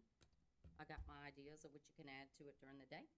But, I mean, it sounds like a lot, but you're also benefiting all the kids in Hancock County, Harrison County, Slidell area. The- They're welcome. We're not, you know, we're not prejudiced to where you're coming from. So when you're at It's great. MML next week, there'll be at least one vendor that does Christmas decorations. Yes.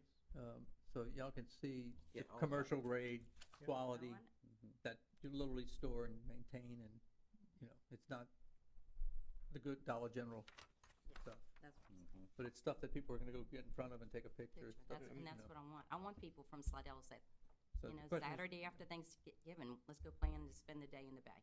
Yeah, I go to Jones Park once a year, and I go to Copper Court about 3 times a week in the neighborhood, driving through the neighborhood, Yeah. putting my kid to sleep. So I do think it's something good to have, but if it comes down to where we see another area where we might need to Mhm. cut something for, Yep. you know, that'd be my I vote. put a question mark by it. Yes, I agree. Again, on payroll ordinance for that department is the last one on page one. You see the supervisor there. That's, his salary, like I said, is split. His, got 40 hours kind of going to that department, 40 hours going into Public Works. He's one of our kind of, let's say, top 3 guys in Public Works that leads that crew. And he also leads everything from picking up the prisoners to, you know, all the Debris other and things, everything debris, in I mean, between.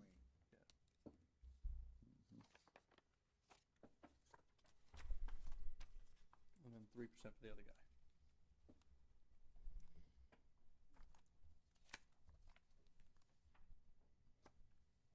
All right, moving along, police would be on page 12. We've got 34 employees there. This budget does reduce the total officers down by 2, just because we've got some vacancies, and it allows us to spread those kind of salaries to kind of do, Mayor, I think on the salary scale for the officers, I think it was a 6% raise. We have heard that one of our neighboring law enforcement agencies is requesting to increase to match our salaries. We've kind of got bumped hours up to be competitive, and basically everybody's kind of catching up. And so we're basically recommending for those police officers on patrol to get a little bit extra bump on their base pay. That's only on the base rate, so we have a salary scale based on position, and then depending on their longevity, y'all had approved a longevity stipend for the officers. Are those And two? you can see how, you can, it calls it out on how many or who's getting longevity in there as well, just the way this spreadsheet was created this year. I think Alvin might have had something to do with that. Yeah, and a couple questions, I mean, on that, so with the 2 patrol officers positions that we're counting, that would necessitate bumping up, I'm okay if well, I guess Chief Allen, if you're here, if you wanna speak to it, but are those positions we just haven't filled, those 2 patrol officers? I mean, we have, what, 6 now open? I mean, are those necessary? Yeah. I mean, I'd rather keep Well, the thing officers, is, those positions open and to fill them and still continue to support and get us well, competitive. the thing is, we've never been full. And we did this a few years back. We went in, one of our first years, is reduced the amount and increased the pay. And then we added them back. So if we come in and this year here, we can fill all the positions we have, then we'll come back next year, or if we have to do a budget amendment in the middle of the year, come back and say, hey, we wanna fund these positions, and this is how we can fund them. So, it's not like we're saying, hey, we don't need them, but right now it's a way to fund raises, help fund raises in that department as well, and all. And if these positions was full, or we maintain these positions on a regular basis being full, we wouldn't ask for this. But if you go back throughout, we've always been low, and we added 4 positions 3 years ago. Like 2 years. 2 years ago. 2 or 3 years ago, we added 4 positions.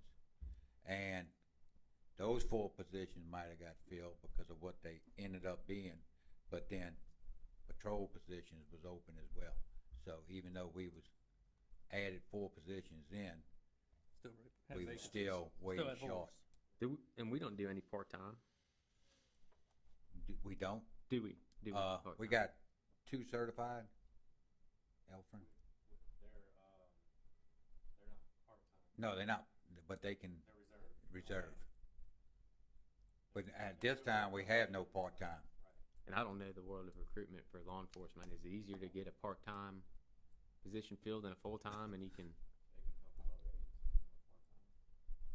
So we have that capability, though, right? We can make it at any time if we get a request.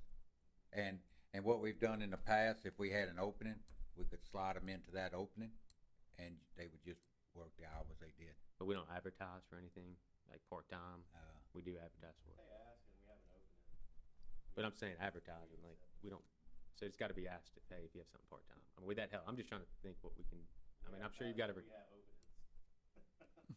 Full-time, okay. I just wanna, better understand just in Yeah. terms of what we can do to help recruit. I know we've, over the past 4 years, done anything we can to try to recruit and be competitive, so. I don't know if we've found the answer yet. It don't look like, because we've done longevity pay, we've done raises, and Well, we I did a just new don't want the rest of the police city employees to feel that we overlook them every year and keep bumping one department. And I've always supported the police, so don't Sure. take it negative. But Yeah. at the end of the day, they keep getting 6%, 8%, 10%, and everybody else getting 3. I feel at some point if we can't keep them, no and- matter if we pay them whatever, you know, And- I mean, and- they deserve it. And we have, I mean, but throughout the years, after we gave this one, I think we gave fire at the same time, and fire is also a % increase on Yeah. this from, instead of 3, 4 as well, for our first responders. But then after we had done them, we came in and increased public works a lot, and all. And again, we got some positions now that we're starting to fill. Good. This is the first time I've ever seen public works full, and we had one opening because of when someone left, we just hadn't filled that position in utilities. I think we have one opening in both departments. Good. And this is the first time. Now, it's not the people we're looking for with skill levels and all, but they're coming, and hopefully can build up. So in those areas, we're getting to where we, at least getting people here. We couldn't get people there when we was at $12, $13 an hour. But now, as you can see, we've bumped them up pretty drastic, those positions throughout the years. Yeah, just But for Josh, I history, agree we went from 100%, 12 to you know. 15 in public works for the lowest paid person, Mhm. I think two or 3 years ago. The year after That we was did the something that was police. significant. Yeah, like I say, we done that, and I just, But- Yeah, I wanna make and they sure. not, and do we look at longevity pay for public works eventually, or other departments too, or what do we do to just, I know first responders is a big part of our city, and it's a big part of the budget. Just, I don't want, so is public works, because when somebody's house floods, because the ditch Look, don't they're drain, that's first important to responder. that person too, so, they're I mean, classified as first responders as well. that's what I say, so I just wanna make sure that Yeah. we're good, and if we do it, And You that's know. something, seems like probably. cops just switch departments when they don't get their way sometimes. I'm not trying to be mean, it's just the nature of the business in that world, if they get reprimanded for something, their feelings are hurt and they leave sometimes, so. Always throwing money at and everything else won't help it necessarily is my thing, so. No, and I agree with that. Josh. I think, if it's 6, 8, 10% that gets us competitive, we always want to be competitive when it comes to police. Yeah. I know a couple years ago, the new department, the new police department, that was, hey, that's going to help recruit, Mhm. and it did for a little while, but, again, I equate it to nurses, you can throw money, but, what's the root of them staying, and so there's more to it than just throwing money. If we need, whatever we need to do to be competitive, that's what needs to be done, but, Yeah, retention is very important. I think exactly. part of the problem as well is you have, every department is probably short, so it's easy to make those lateral movements. I mean, they encourage lateral movements all the time from Yes. department to And department, so they Well, they not only encourage, they give you incentives to do it, so they kind of rob each other. So that's kind of it's created that culture. I might and be that- wrong, but I'd be willing to bet you every department in probably anywhere Short. is short. Yeah, sure, yeah, so it's like, they know they can go to the next city over and Mhm. bounce around because of that, but Yes. it's not like another job where, site controller, right, there's not many of those jobs in Hancock County, so whenever you get it, I'm gonna wanna keep my job, right, so it's, versus the police, you can jump around, so.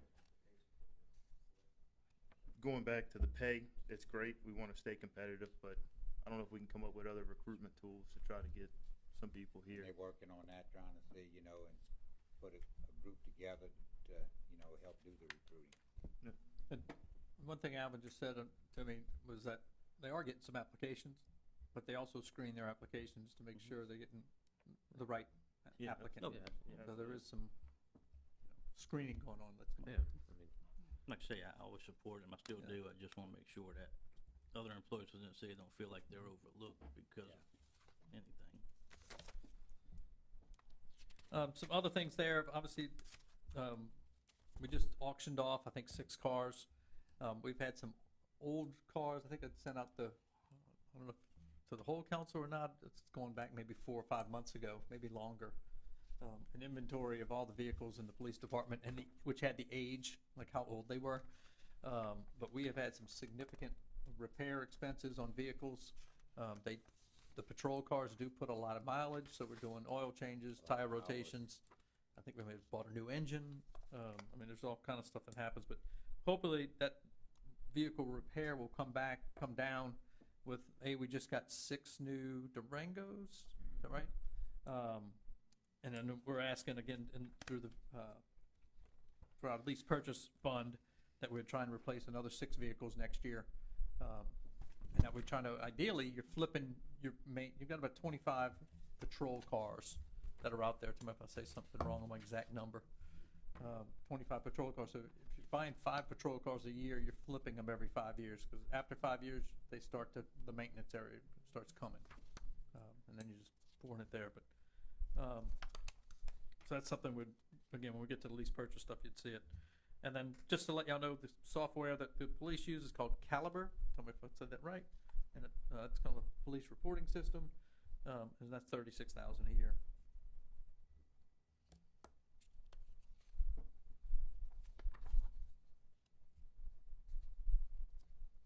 Y'all see anything else on police budget? Again, if you look at the salary stuff, you kind of see that the salary scale for the hourly people indicates the 6% on the side. And then 32 and 33 number go void, number blank.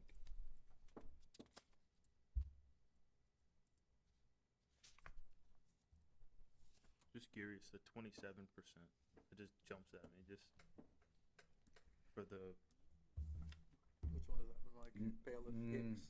No, I don't know how that one got out of whack. That's a position that, Falba was in. I don't know why it's showing that, but that position, Somebody getting 25 to 7%. that position paid salaries just like the rest of police officers. So that was a mistake on what Hicks makes. Hicks makes same as everything else. So they say it should be equivalent to a patrol officer Yeah. salary. That's On just the salary scale. a punch-in number. Certified.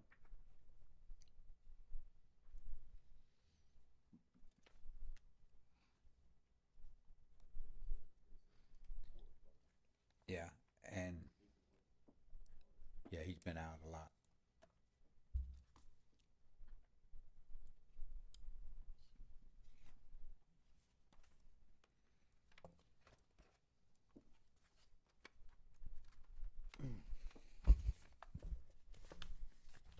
Page 14 will be the fire department.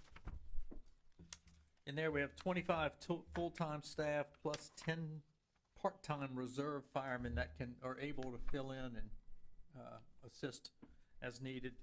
And yeah, I'll get the mayor to talk on that in a second, but we basically, in the payroll orders, we basically converted 1 part-time to 1 full-time, and then we reduced the hours of all the part-time people down in half to kind of offset that cost. You know, if you want to talk more, Yeah, there's- and y'all so have- what this was, we had, one full-time position that was covered by 10 part-time firemen. And so the hours was broke down equally, not that they worked those hours exactly, but it was broke down into 31, 33,000 hours, 3,300 hours. It was broke down and all, where 10 people covered it. So we was asked to make that a full-time position. So one, it gives that team all certified full-time people. They know who's gonna be there. If one person's out, it doesn't have to be covered, you know, on the shift. So we did leave some hours in here, but for every time you see one of the part-time people working, that's one time a full-time person don't work overtime and get paid at time and a half filling that position when need to be. Because some of them like to get them a day or two here and there, some of them doesn't. And, you know, a lot of times they're forced to work overtime. So this gives us 10 people that can cover overtime when it's available. We've got no vacancies. No. Yes. No. We had one retire, but that position is vacant, but we don't have personnel vacant. They'll make a recommendation on promoting somebody probably in the next couple of weeks to fill that position. That's a lieutenant position that's open when Dago retired. Just talking about first responders, so how does the fire department's pay level up to other municipalities on the coast? We're very, very compatible with others. What others? I would even probably say we may be slightly ahead of some.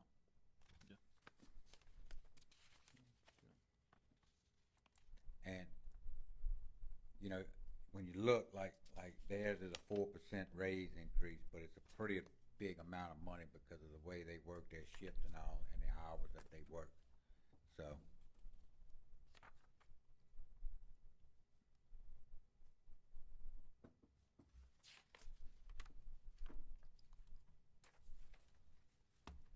The only other thing under fire would be that capital expense. We added 100,000 for AC, because that thing keeps giving us trouble. So we're just kind of planning in that building.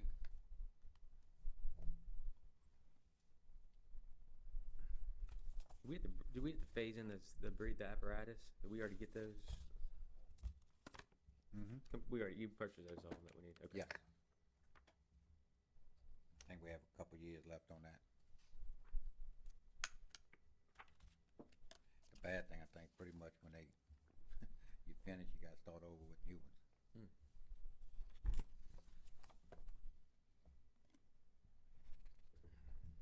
All right, moving on to Public Works, we have 25 employees.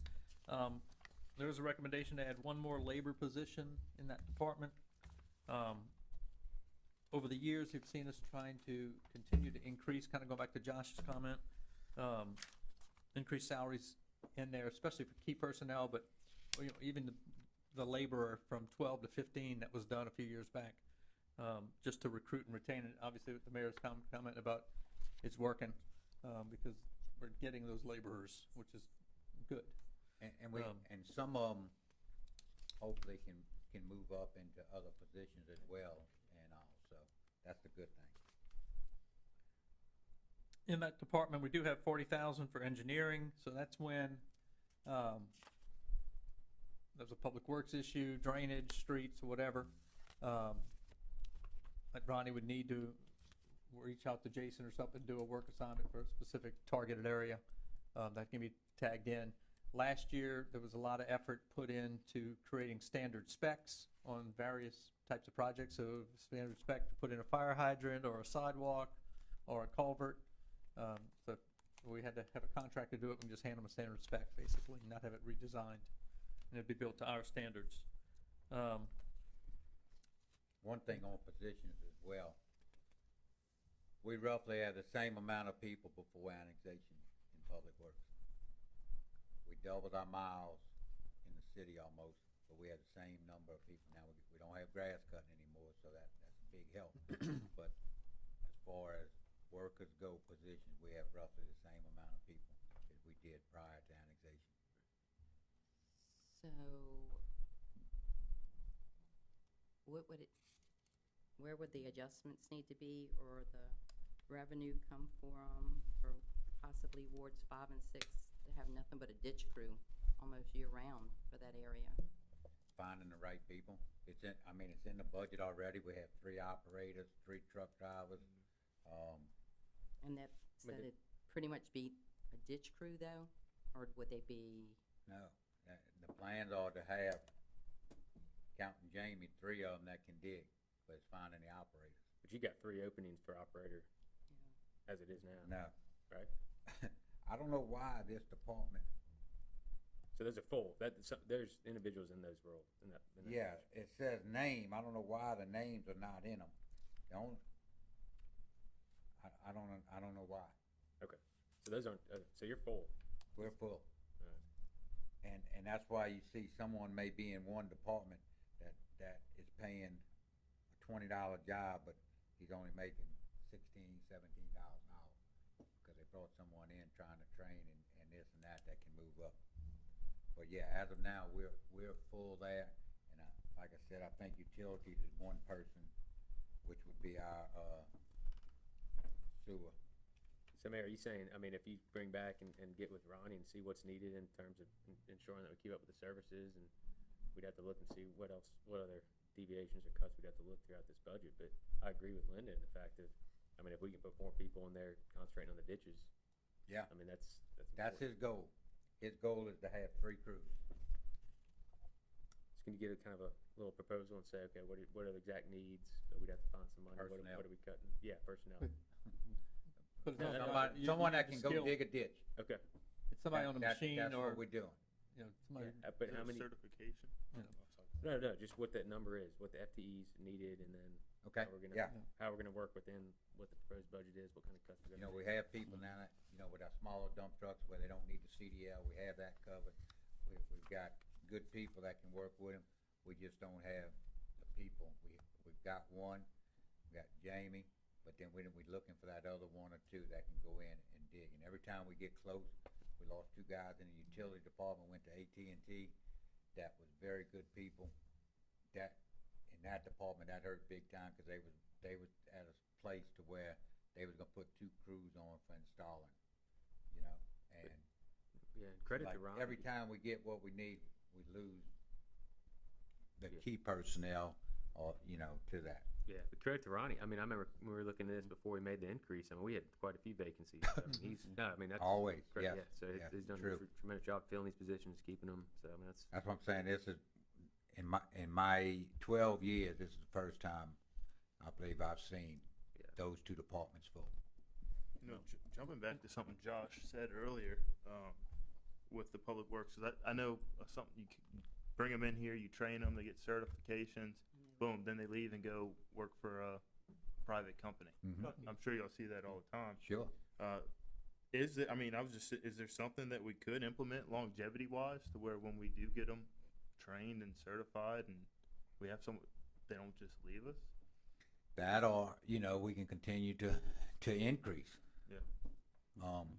You know, I think we asked for an increase on a person we had, it's been a few months back on the council, and we was given the increase for this guy, but then something just came in as an offer back with Yeah, the company he come from that couldn't refuse, yeah. you know.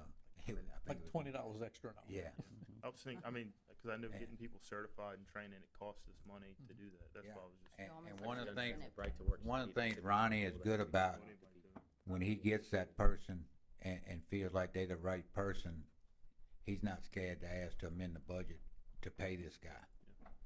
And that's a good thing, and I know the council's always been pretty good, you know, hey, why are we doing it, and if you can show justice for it, they've always been very good about that, so. So, Ronnie's done a when we great do the job. increases, you usually do it across the board, correct? So what if we did it like more of a base, you start here, you get this certification, you bump up, you stay this many years, you get it something additional, more like incentive pay type stuff. Yeah, That's and, something and, I'm and good. again, you know, he's attracting good guys, and everything, just not, some of them doesn't have the skills yet to go turn loose on a ditch to dig. Well, that's what I'm saying, so if they complete their training and they're here They 4 will, and years, he'll guess bump 'em what? up in Instead of pay. getting If you look, 2% like I everybody said, else, you're gonna get You look at some of these something. positions, the position might top out at $20, but they're only making $17.50. Yeah. And as they learn and grow, that money's there. And he'll give them more money. It might be every 3 months, he give them another dollar if they progress, and if not, then he'll move them down to another position or something, and, you know. But they're working, trying to train people and all, and not just hire, because it is. You know, most of these operators for these, you know, Tracos and this and that, they're gonna pay more than $22 an hour if you go anywhere else. But one of the things one of the things we're getting ready to lose is that retirement, not lose it, but it's gonna be refigured to where I think it's, 35 years, something. yeah, that 25-year and 28-year and all that's going by the wayside for new hires. And that's gonna make it even harder to That's right. attract. Because that's a and selling, retain. you know, you get, well, and again, one of these, you know, young guys we had that left, I don't even know if he was 20, 21 years old, but he was getting ready to get moved up because they knew one of the guys was leaving into that position and all. And at that pay, he only left for $1, which $1's $1. I mean, don't get me wrong, but when he had a couple years into PERS and everything already, as a, you know, he started when he was 18 years old, I think, or 19 years old. He had to start and everything to where, like Jerry, you know, Yeah. 40 years old, whatever, and get your retirement, 45 years old. Yeah, those days are almost over. But back to Miss Yeah. Linda's thing, that's what we did with the police. I think after 2 years, they got 50 cent, and they got that 50 cent every year for 5 years, so pretty much $2.50 more an hour. Because the problem we had there is we had some good officers that didn't really want to be promoted and stuff, that been here for 15 years, and the new cop was still at the same exact pay. Every new cop come in and make the same pay, and I felt that was unfair, and plus to try to retain personnel. So police and fire went to a longevity pay system plus their raises. So, we did that 2 years ago, 3 years ago, maybe. So, I think it was about 3 years ago. right now. Yeah. It'll be our third So, year. and then that really helped some of our long-term people that's been here 5 years already, that got Sure. a lot of it right out the gate. We got They got one the that's regular been raise here plus that a big long, raise. plus, So, but he's a great, you know, good officer. and that's a same thing if we look at Public Works one day and try to figure some system for those also, cause it's just, you gotta do something. And if, that would pretty much guarantee them a raise, even if we couldn't budget a raise, cost of living, they still had their longevity pay they would earn for staying with us.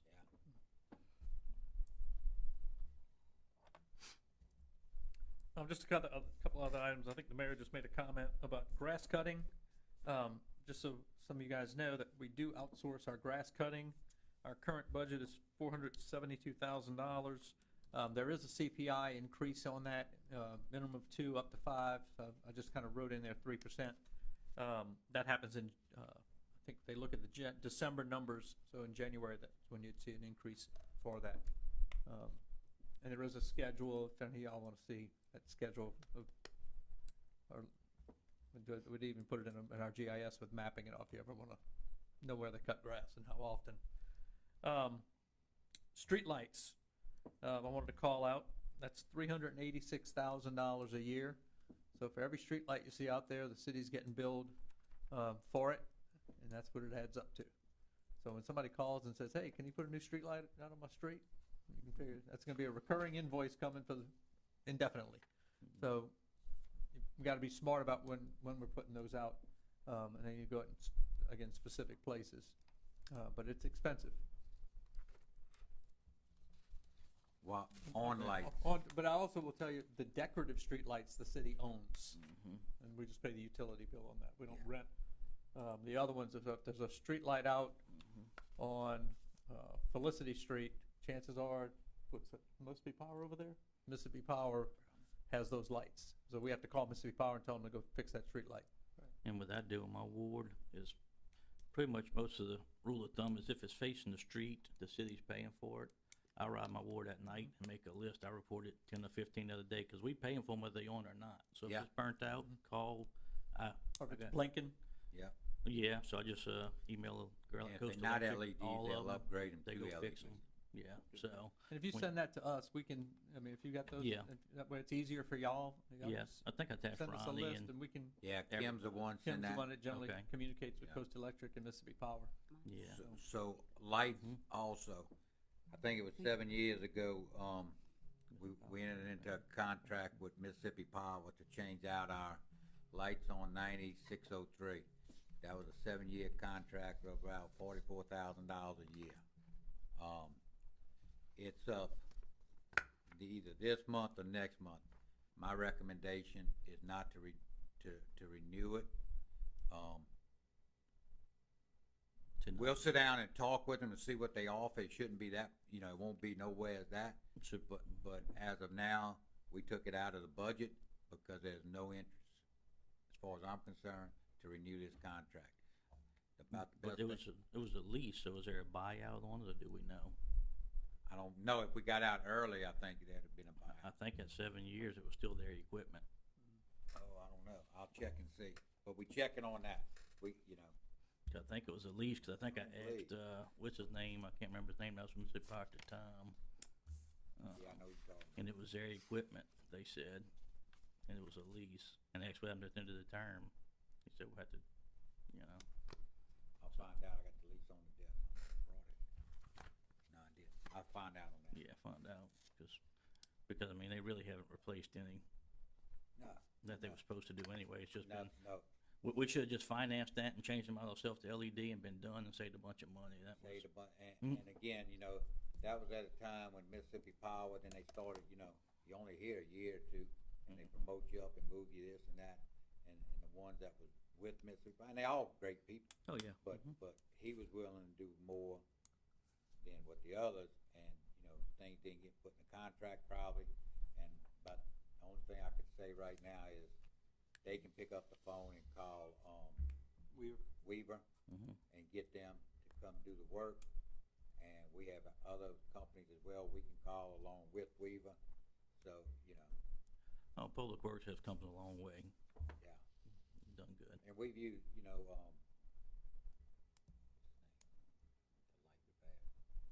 from Waveland down there. Aaron Wilkinson? Yeah, Aaron. Mhm. He's able to do some of them, Yes. when he's got the time and all. Mhm. He's done quite a few for us. Matter of fact, he redid some of the poles on 603. All right. So, Speaking of that, need to check on the four corners, the big highlights. Some of them's not working. The ones closer inside the 603. Inside? Yeah, closer. The further ones out are working, the closer ones aren't. Oh, I-10. Yes, I-10 and 603. Okay. And that's another reason the light bill's so high. MDOT has pretty much made the city take over every light. Bay Bridge, four corners everywhere. Don't say that. We hadn't signed that contract.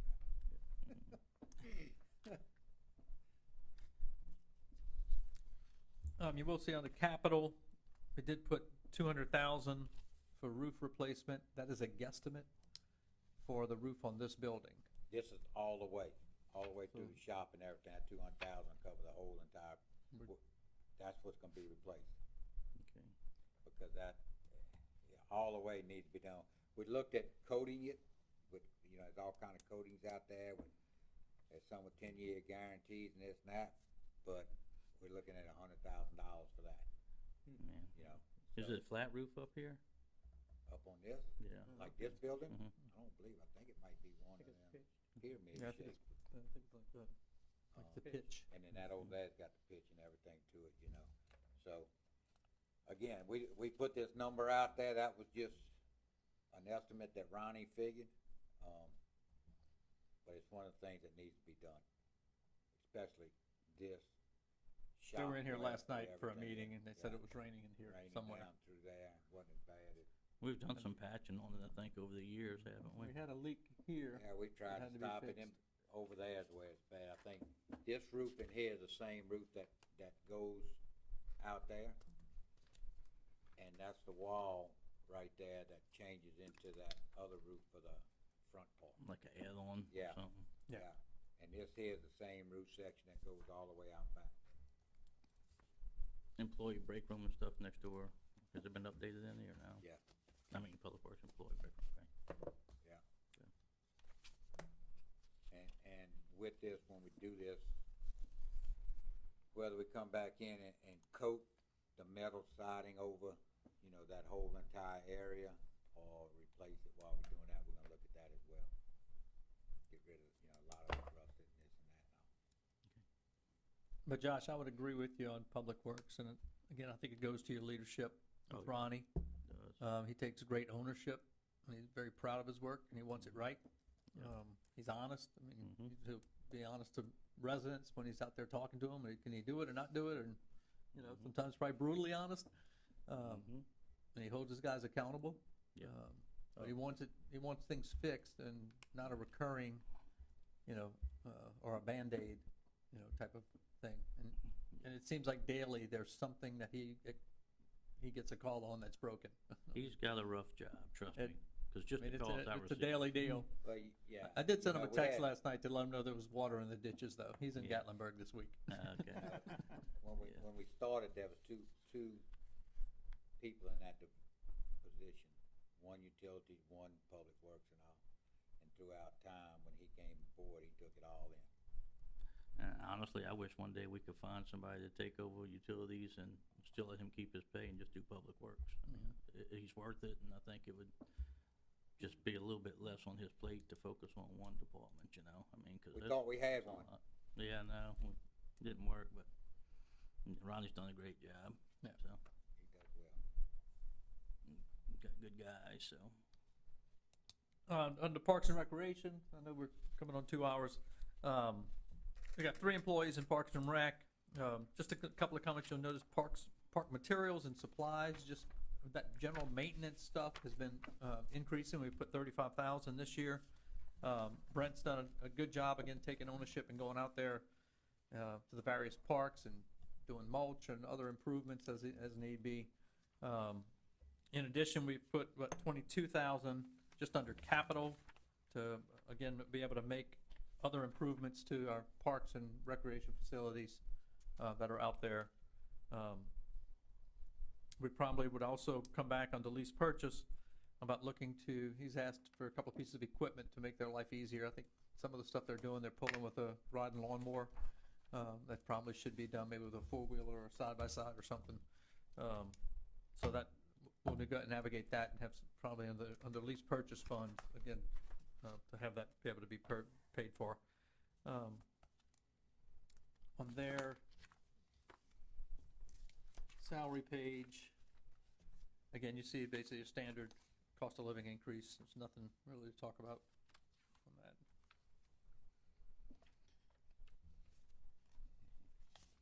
And finally, page 19. The last page is the general fund. And again, this is kind of where you see your transfers and others. So this will be your kind of transfers out. The first one is transfer of 50,000 to the municipal reserve account. Ideally, we try to do a little bit more in there that gives some discretion to the city council when it comes to projects and other emergency things that come up, to be able to put funds in there. You do see the fire protection of 48,872. That is the quarter mil that is allocated and restricted and goes to a fire fund. And the last one is to transfer out of the general fund to debt service fund. So when it comes to our lease purchases and other obligations, we actually have a bank account set up for it. So we have to transfer funds from the general fund into that. So the funds are sitting in a checkbook ready to pay that bill. So that's just kind of the process from an accounting perspective for you. And then we finished with a net profit of right at $1,900. Just almost two. What did you get? You had the wrong one. $19.99? Budget you gave me, I got 8,900. No, that's the old one. We've had about 16 copies of budgets today. Well, close. I know good budget, I'd like to see more in reserve if we could.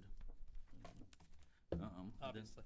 I would like to see, can you give us a breakdown of what all's coming out of the road and bridge to equipment loans and road and bridge bond loans and all that Yeah, stuff, so we can kinda see. When we get together, breakdown. I've got obviously that spreadsheet I keep with all the projects, Mhm.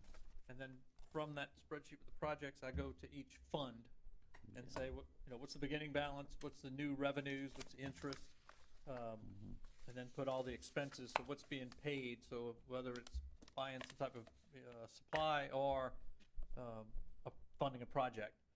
Mhm. If you One- remember last year, we did a lot of road and bridge, we were allocated a lot to be the matching portion, matching local match for sidewalk projects, Old Yeah. Spanish Trail lighting, Yeah, 603 project. Mainly like the recurring expenses too, like I know we bought Yep. tractors out of it and paid some of the notes a while back, and I don't know if those are getting close to being paid off or Yeah, where we're they gonna at. get that list as well for the next meeting. Yeah, Get so- it sent out as we get it, if we got anything that's being paid off. You know, one of the things we really gotta start looking at is a fire truck. And I'm sure they doubled in price. $750,000, a $500,000, $600,000 fire trucks we bought some years ago.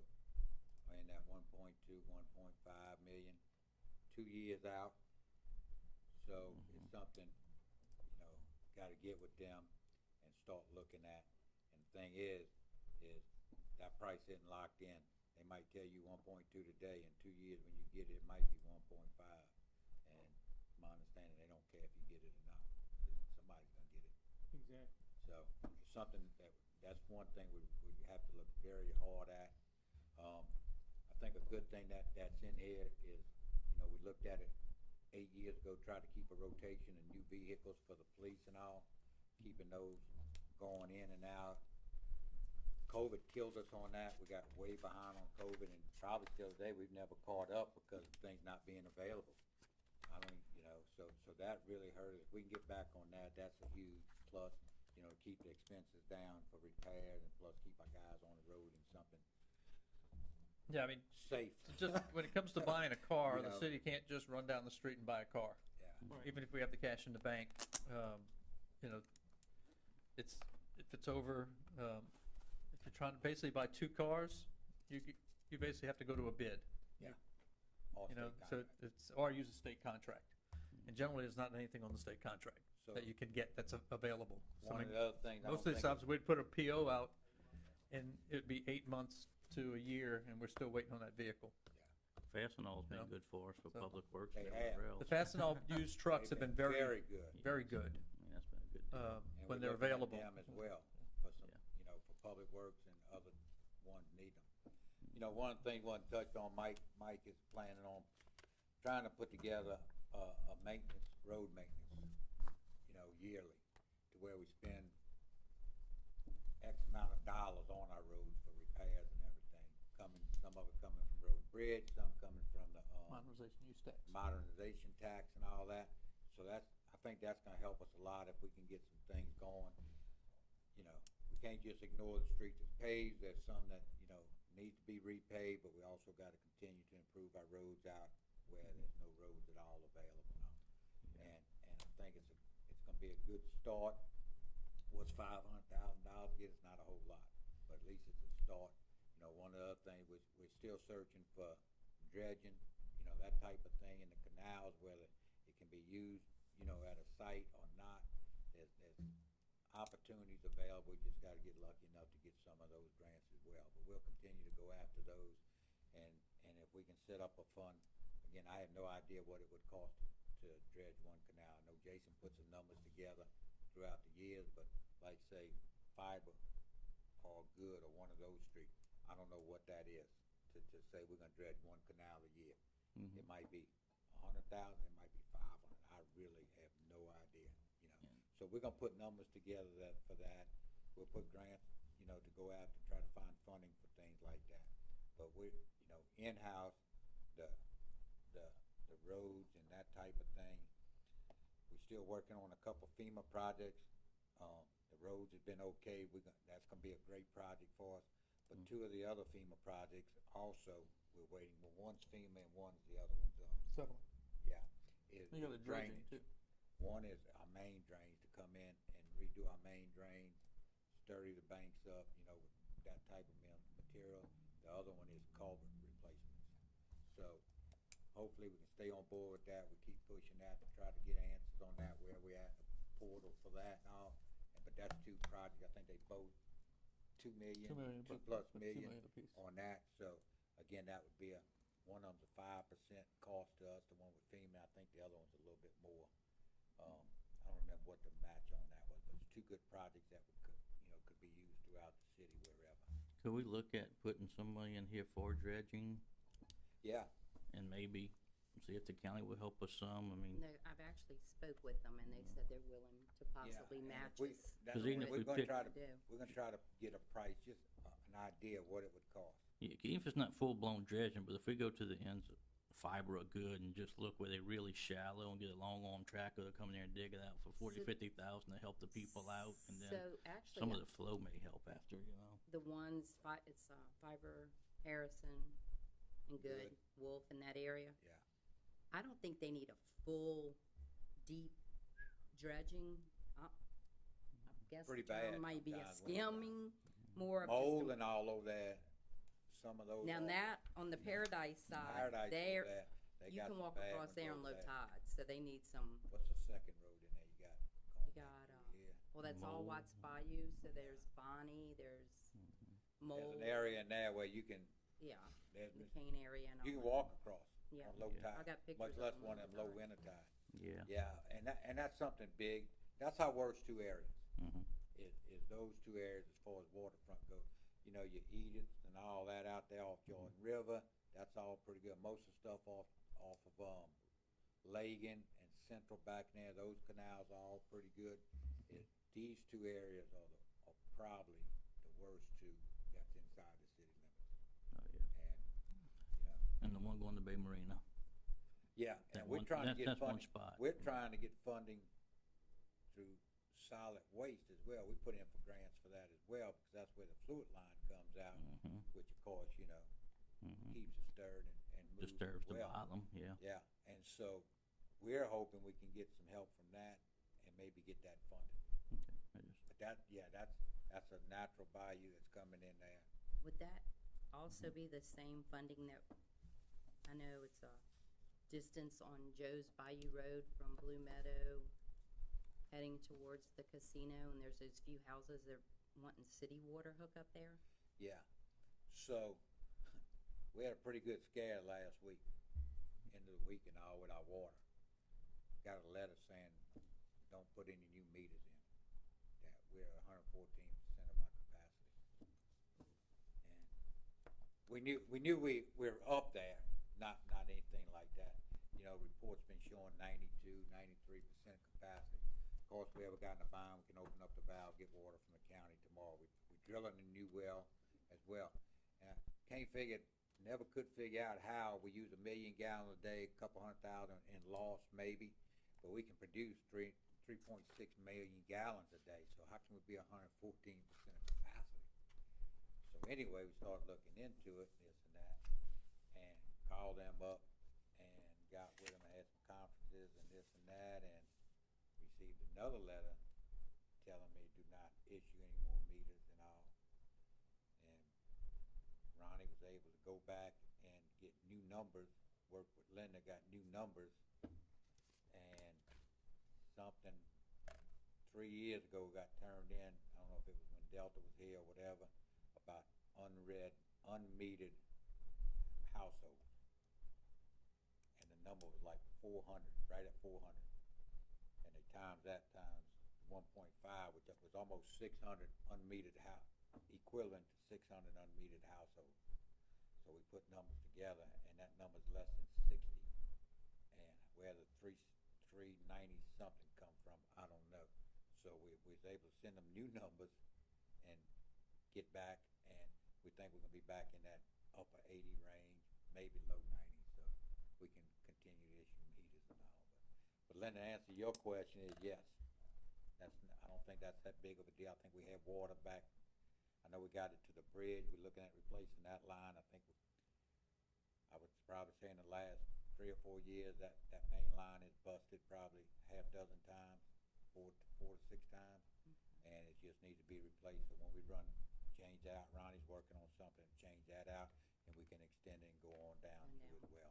Okay. And so, one other Also, question. same thing out off Blue Meadow, going out toward, I think we stop at the bridge, Josh, out that way? That's Washington Street by, Yeah, stops at the church, needs to go to the bridge yeah. on the city So side. we're looking at expanding that as well, going down through there. Yeah. So, and then, I don't know if it's like this citywide, but in the annex area where I am, there's the old grinder pumps. Yeah. That since Hurricane Katrina, they've never, like, there's a hole there, or the caps are messed up, or the whole meter base is that something, and the owner does? Is that something the city does? Is that something the county does? Like, to clean these up? That's, is that Hancock Water and Sewer? Yeah, we got the Yeah, water and sewer we pay district. for, so I get, so, but I mean, is that something the owner pays for, or is that just? Josh, you know how that works? No, just have to give them Mike and give them a list of what they see? got. Okay, Especially if it's an open hole or something, in the danger of the kids or Yeah. something, so we can get them out there to take care of it. okay, so we got my ditch crews discussed, and we got my canals, and we This got ain't no the wit city meeting. celebrations. So the only thing is if we could find a few dollars for the, the mayor's city council to be able to do, if we do 4 to 8 kids from Bay St. Louis, that I could take them to the version of the MML in Hattiesburg. Do and what? So there's the mayor's city council that you can do from freshmen to high school kids. The youth council. The youth council, Yeah. yes. And just put I don't know if the city can do that, or if I'd have to do, We do, we get information on that all the time. okay, I got some here too. That's another project you can So, get. okay. What kind of costs are involved in it? Like, what is it? What would be needed?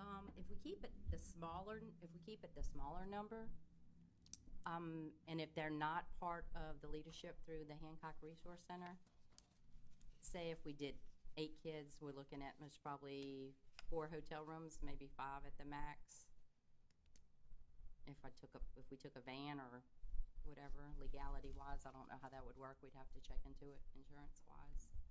And then just a few outings, and then have them come to a few council meetings, just as a trial this year to see how it works, and then I'll whatever, send you if the it information. seems like it's, that the kids enjoyed, and Is there a registration fee? Is it just the hotel and You don't- transportation? I can check and see. I did get that at one time. Yeah, I I've got some, don't remember the details.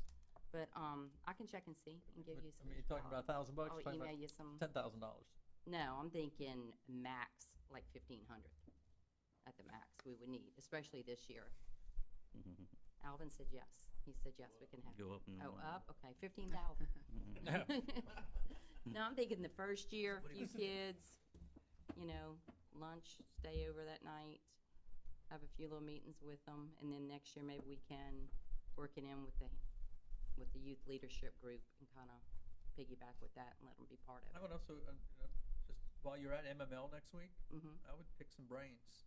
okay. Somebody will be there you can talk to. I think that specifically. round I know table Biloxi might- There has might even be a it. roundtable about it, or Yeah, another Some of city the, that's some doing of it. our larger cities Yeah. have it You or know. whatever. Hey, look, there's some round tables available where 10, 12 people sitting around them, and it's a very short period of time, but you can just rotate from table to table and all. And need to look at those just for insight, if there's anything that interests you on those. I didn't do them for a while. I like to go sit in there because, these people from other cities, entities and everything, the ideas they got, plus you get information, like the wildlife, I never thought that they had grants and all to do some of the things that we wanna try to do. So it's a good way to pick up some, just, and meet people as well. Yeah. Riso's got a room with a bar in it for everybody next week. Oh, What? He's providing. He didn't know that. Not on the city, believe me, it's not on the city. Thanks. No, just kidding. Just kidding. I got a quick question here. Yeah. So, looking at the last page, and I see the transfer out to the municipal reserve and the emergency fund. What are the balances in those accounts? Could we see what those The are? emergency reserve probably has about $1.2 million, Hold on. maybe. Kyle asked me for this earlier, so I printed this report and sent it to him. Emergency fund has 1,012,973.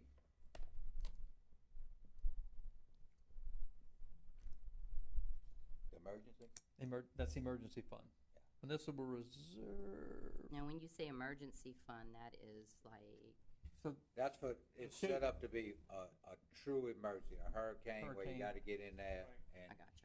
and the money, I don't know, I think I made a note. We budget 2.2, whatever it is for, casino revenue.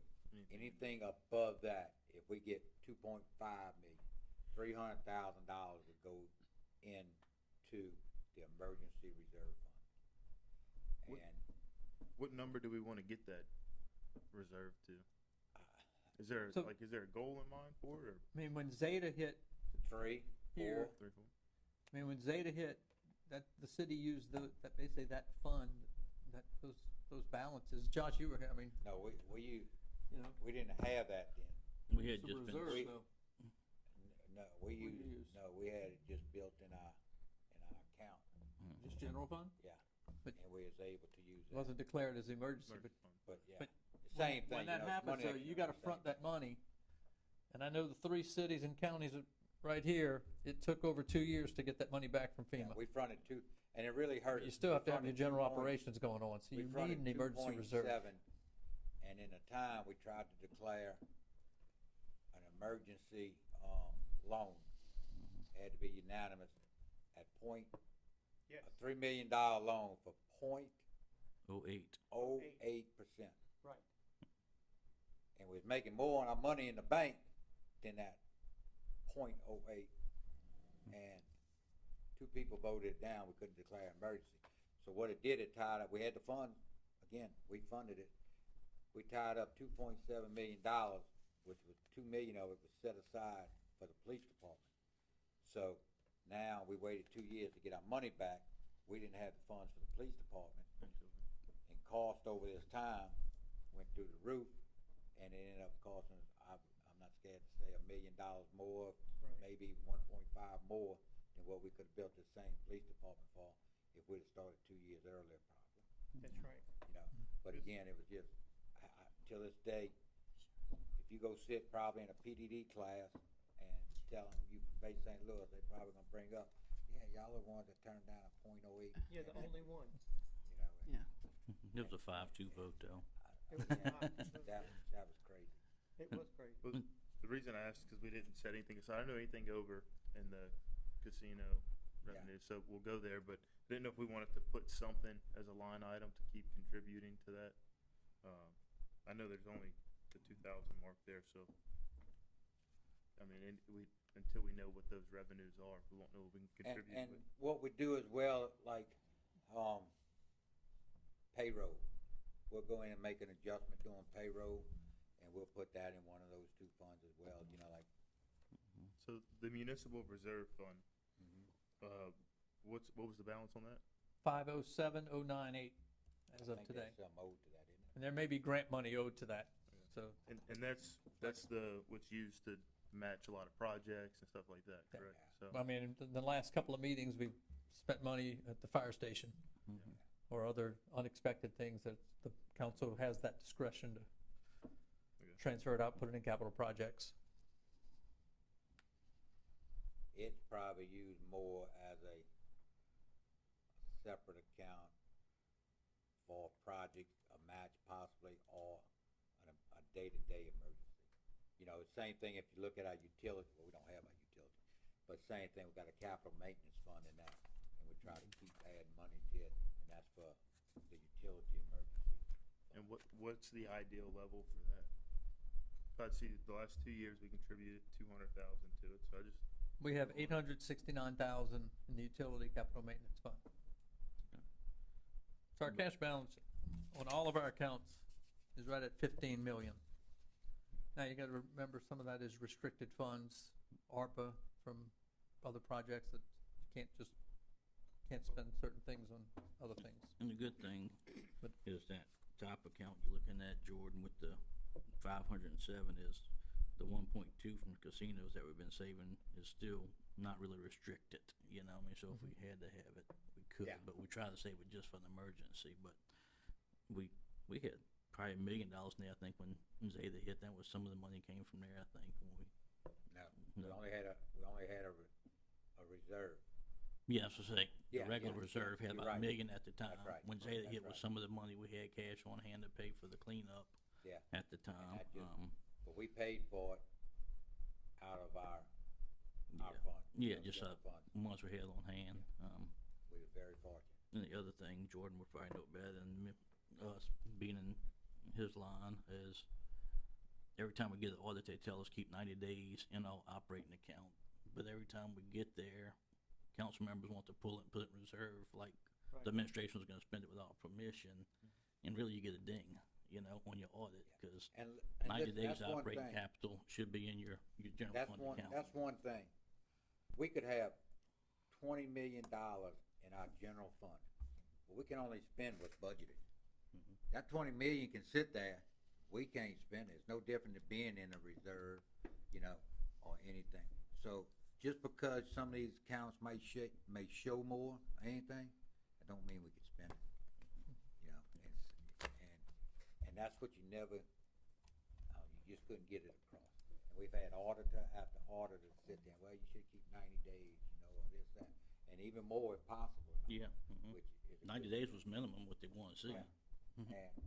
Well, and the other piece, And we've been very fortunate being able to do that. Mhm. the other piece in general fund, you need to realize, the beginning of the year, you're getting the majority of your revenue. Yes. So your sales tax and your casino money's coming monthly, but that ad valorem tax, which is your big number, Big shit. is really the first quarter of the year. And then you've gotta carry yourself the rest of the way, so that was October, November, December's, that cash will start getting tighter and tighter, Mhm. you know? So you wanna keep a balance to be able to deal with that, Yes. and just to be able to cash flow stuff. Mhm. You'll see us, I mean, we'll have to often come to y'all and say, hey, we need to transfer funds between this fund and that fund, we're doing it as a loan. Yeah. So we have money in this account, we need to transfer it over here so we can pay for this project. When the grant monies come in, we repay the money, Yeah. and we transfer it back. Right. So you'll see some of that happen on your agendas, Mhm. and that's all documented Yeah. for y'all. And then one last thing, I know I didn't get a chance to look at it or anything, but the library request, where would that fall under? So, Council, I think. It fall under the council? Yeah, So- just under that.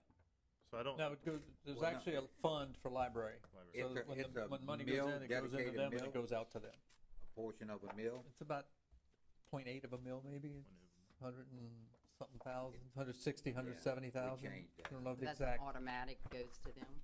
yeah, it's designated for them. Yeah, we changed that. You know, I know last year there was a lot of discussion Yeah, that's amongst the what I council. saw.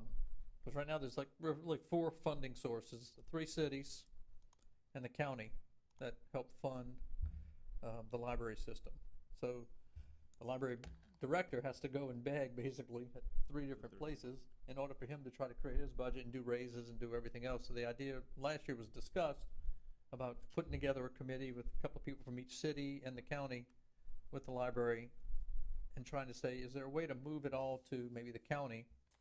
I don't know what came of that meeting, if there was a meeting, That's That's a what I few saw. meetings. you know, of trying to, where we would take it out of our budget, which means reduce our millage, Mhm. because what the county wouldn't want is, we're just gonna keep it. take it out of the budget, we're gonna keep the millage, but the county would end up having to raise millage, Mhm. and they could look bad type of thing. I mean, so, You get paid for it one way or But another. I don't think that ever came to fruition for this budget. No, it's still, no, You not know, for this. I think the big thing in that is if, is you start looking at the taxing system in the county more, we all pay county tax. Right. And we pay city tax. And the county's contributing to the library, and so is the city. But some of the county's contribution, about 50%, is collected within the city limits of Bay St. Louis already. Right. So I felt the citizens of Bay St. Louis was paying double. So that's why, you know, we cut 100 and something thousand a couple of years ago. I hate to say it, but I mean, at that time when we looked at their budget and collections, we was Yeah, funding they about had $1 million 65% of the whole reserve. library system for the county. Had was $1 coming million from Bay St. Louis reserve, tax and we dollars. probably, Yeah, that's why. So- I wouldn't say I $1 wanted to million bring it up but at we was least. quite a bit in the hole. Yeah. And when they came last year, I think it was, they still had that $1 million in reserve too. That's exactly right. Mhm. I mean, so, and it was just that, They do have That's why a, I think the county funding the whole thing, whatever collected in the city. And our library system Anyone. is as good as anywhere. Oh, it's great. Very Yeah. good. It's great. And its services. The amount of libraries we got is probably the question. You know, do we need, this isn't the horse and buggy days no more. You know, it takes 5 minutes to get from Waveland to Bay St. Louis or vice versa. You know, do you need one in the back of the kill and Yeah. one right there, you know, and Pearlington, that's a feel good, and probably if anyone really needs one, that would probably be them, Because they're further out, yeah. Yeah. I mean, it's you just, know. Well, oh, it's a good I- system. I'm not saying the No, system. I no, think the, nobody's ever said I that. think the mechanism that was developed to fund the system was Right. the problem, Yeah. not the system. The system's great. My granddaughter goes all the time and checks out books and loves it. So, I mean, it's just, we still need to make sure making sure the taxpayers' money's being spent wisely and they're not double paying. I Double mean, paying, it was yeah. like, And it was like and Bay then St. Louis, the big brother of and- everything and funding while we all on that, this stuff. the meeting we had on this, the first one was talking about the amount of we have. Do we wanna keep the same amount of openings and the same hours and everything? And the big So, problem at that you know. time was City of Bay St. Louis was funding about 600,000 the library system, and Diamond Hill was funding 5,000 a year. Right, exactly. And Diamond has a name thing, so hopefully, you know, they got a grant for this library in the backside of Diamond Head, and it's named something. I don't even know what the name of it is. East Hancock. East Hancock or East Hancock. something, So something. wait, they have one behind Diamond Head Well, now, in and then they have the Diamond, one, Right, It's by Rouse's. oh, yeah. okay. And so, that's the reason they don't wanna fund it anymore, cause it's not named. It's But not called the Diamond Head by Library. the grant it had to be, that's what it was, and so if that time's up, you know, Jimmy was talking about, Let if it's them just name a name thing, we can go back and rename that and put Diamond Head Branch on it or whatever, and then, you know. Go from so- Mm-hmm, yeah. I didn't see it in there, so I figure I'd ask. No, it's Yeah, in it's I that know it's fund. coming. I know it's coming. It's a part of a mill Mhm. that goes directly to them. As we get money each month from Jimmy, the taxes, that percentage, whatever that is, goes to them. So can you change that percentage? We can, yeah. Mhm. We can. Yeah, because we may have to look at the percentage again since the mill value increased. Sometimes we gotta bring that It will, percentage of the yeah, it mill might be down. 0.8, it might be based on the value. 0.75 this year, 7.8 or whatever. Yeah, and it might have been 8 something last year, so I mean, we gotta adjust that every Do year. you have that, to Mr. Mike, to know, like, actual monetary wise? I don't know it off the top of my head, I can't. I What? just don't- No, I mean, like, for Well, next time, no? Oh, no, yeah, it's, all the other funds are coming next time. Yeah, they'll all That's be in in there. there. Yeah. Next one we got set, we'll have any updates on this, and again, got 2 weeks to get updates done. If you think of something and, you know, wanna bring it up, Yes, I feel free certainly to bring it appreciate. up. And everybody can decide on it in 2 weeks if they want it changed or not. That's what I, But we'll have the rest of the budget for the next meeting as well, and. The rest of it, I mean, a lot of hopefully it's we'll get it out project stuff, before Mhm. that's that day. grant stuff, this is probably the longest budget workshop city's ever had, and going on 2.5. But I think it was Right. very, with as many new people up here, I appreciate so. y'all I for think doing. And look, the rest of it is 100 pages, 100 something more pages, but Yeah. until you get to utilities, most of it is, they got, I don't know, like 10 capital pages, 10 this, you know, and it's just go through it, utilities, and then your harbor and this and that be your Yeah. next thing. So I appreciate the in-depth breakdown. I think we needed it, Mhm. Yeah. and now we'll have 2 weeks of knowing what we're looking at. Yeah. Look at it, and then And again, I Come back and- apologize for not getting it, you know, earlier. When we first put it together, I think we was probably at $500,000 in the hole. $500,000 in the hole. And we had to go Pay to no work attention on, to that. on wish list and everything. And again, this is a very good starts. conservative budget, you know. We don't try to match revenue to the expenses, we match the expenses to the revenue, you know, and we feel very comfortable with our revenue. Mhm. Again, I think you asked about, you know, the offsetting of the 2 grocery taxes with this. We told we're gonna be made whole. You know, some people think you'll come out a little bit of a head but we'll keep. I think it's. I wouldn't be surprised if MML has a class on that or some type of workshop. surprised. I mean, didn't I wouldn't see be surprised anything, if there's a, But I thought they would Yeah. at this. I wouldn't be surprised. Good thing Somebody- is, Waveland may be affected more Walmart than we're gonna be affected with Frugals and the grocery shopping Yeah. Well, you know, within the city here. they sent, I gotta go back and find, they sent the information out, how much each entity would lose and how much they would gain. And we was pretty good, Which is good. better than what Walmart was. I think mean, Josh has Walmart, a point. I think a Waveland lot was. of our you know. sales tax is probably coming from Old Town. Right, And then the restaurants, the bars that alcohol, are not in the grocery store. right. Yes. Whereas I think Waveland, again, I think the Walmart type of thing, the Claiborne Hill shopping. You got will have a- Lowe's, you got Walmart, you got the other places in Claiborne the Hill. corner, and- Harbor Freight, you got some big stores with a lot of sales tax. Their sales tax, I think ours in there is a pretty equivalent. But only, if I'm not only mistaken. sales tax, Justin, right now is the food, huh? This Yeah, is it's just gonna be groceries, gas. certain groceries. Gas Yeah, went yeah, up. it's- Gas is going to. But look, if there's, Three. if y'all have questions individually as you go and you look at something like, what is that? Remember that, hey, I can go drill down to that one account and say, show me all the expenses we had over the last 12 months. Like, what bills are we paying?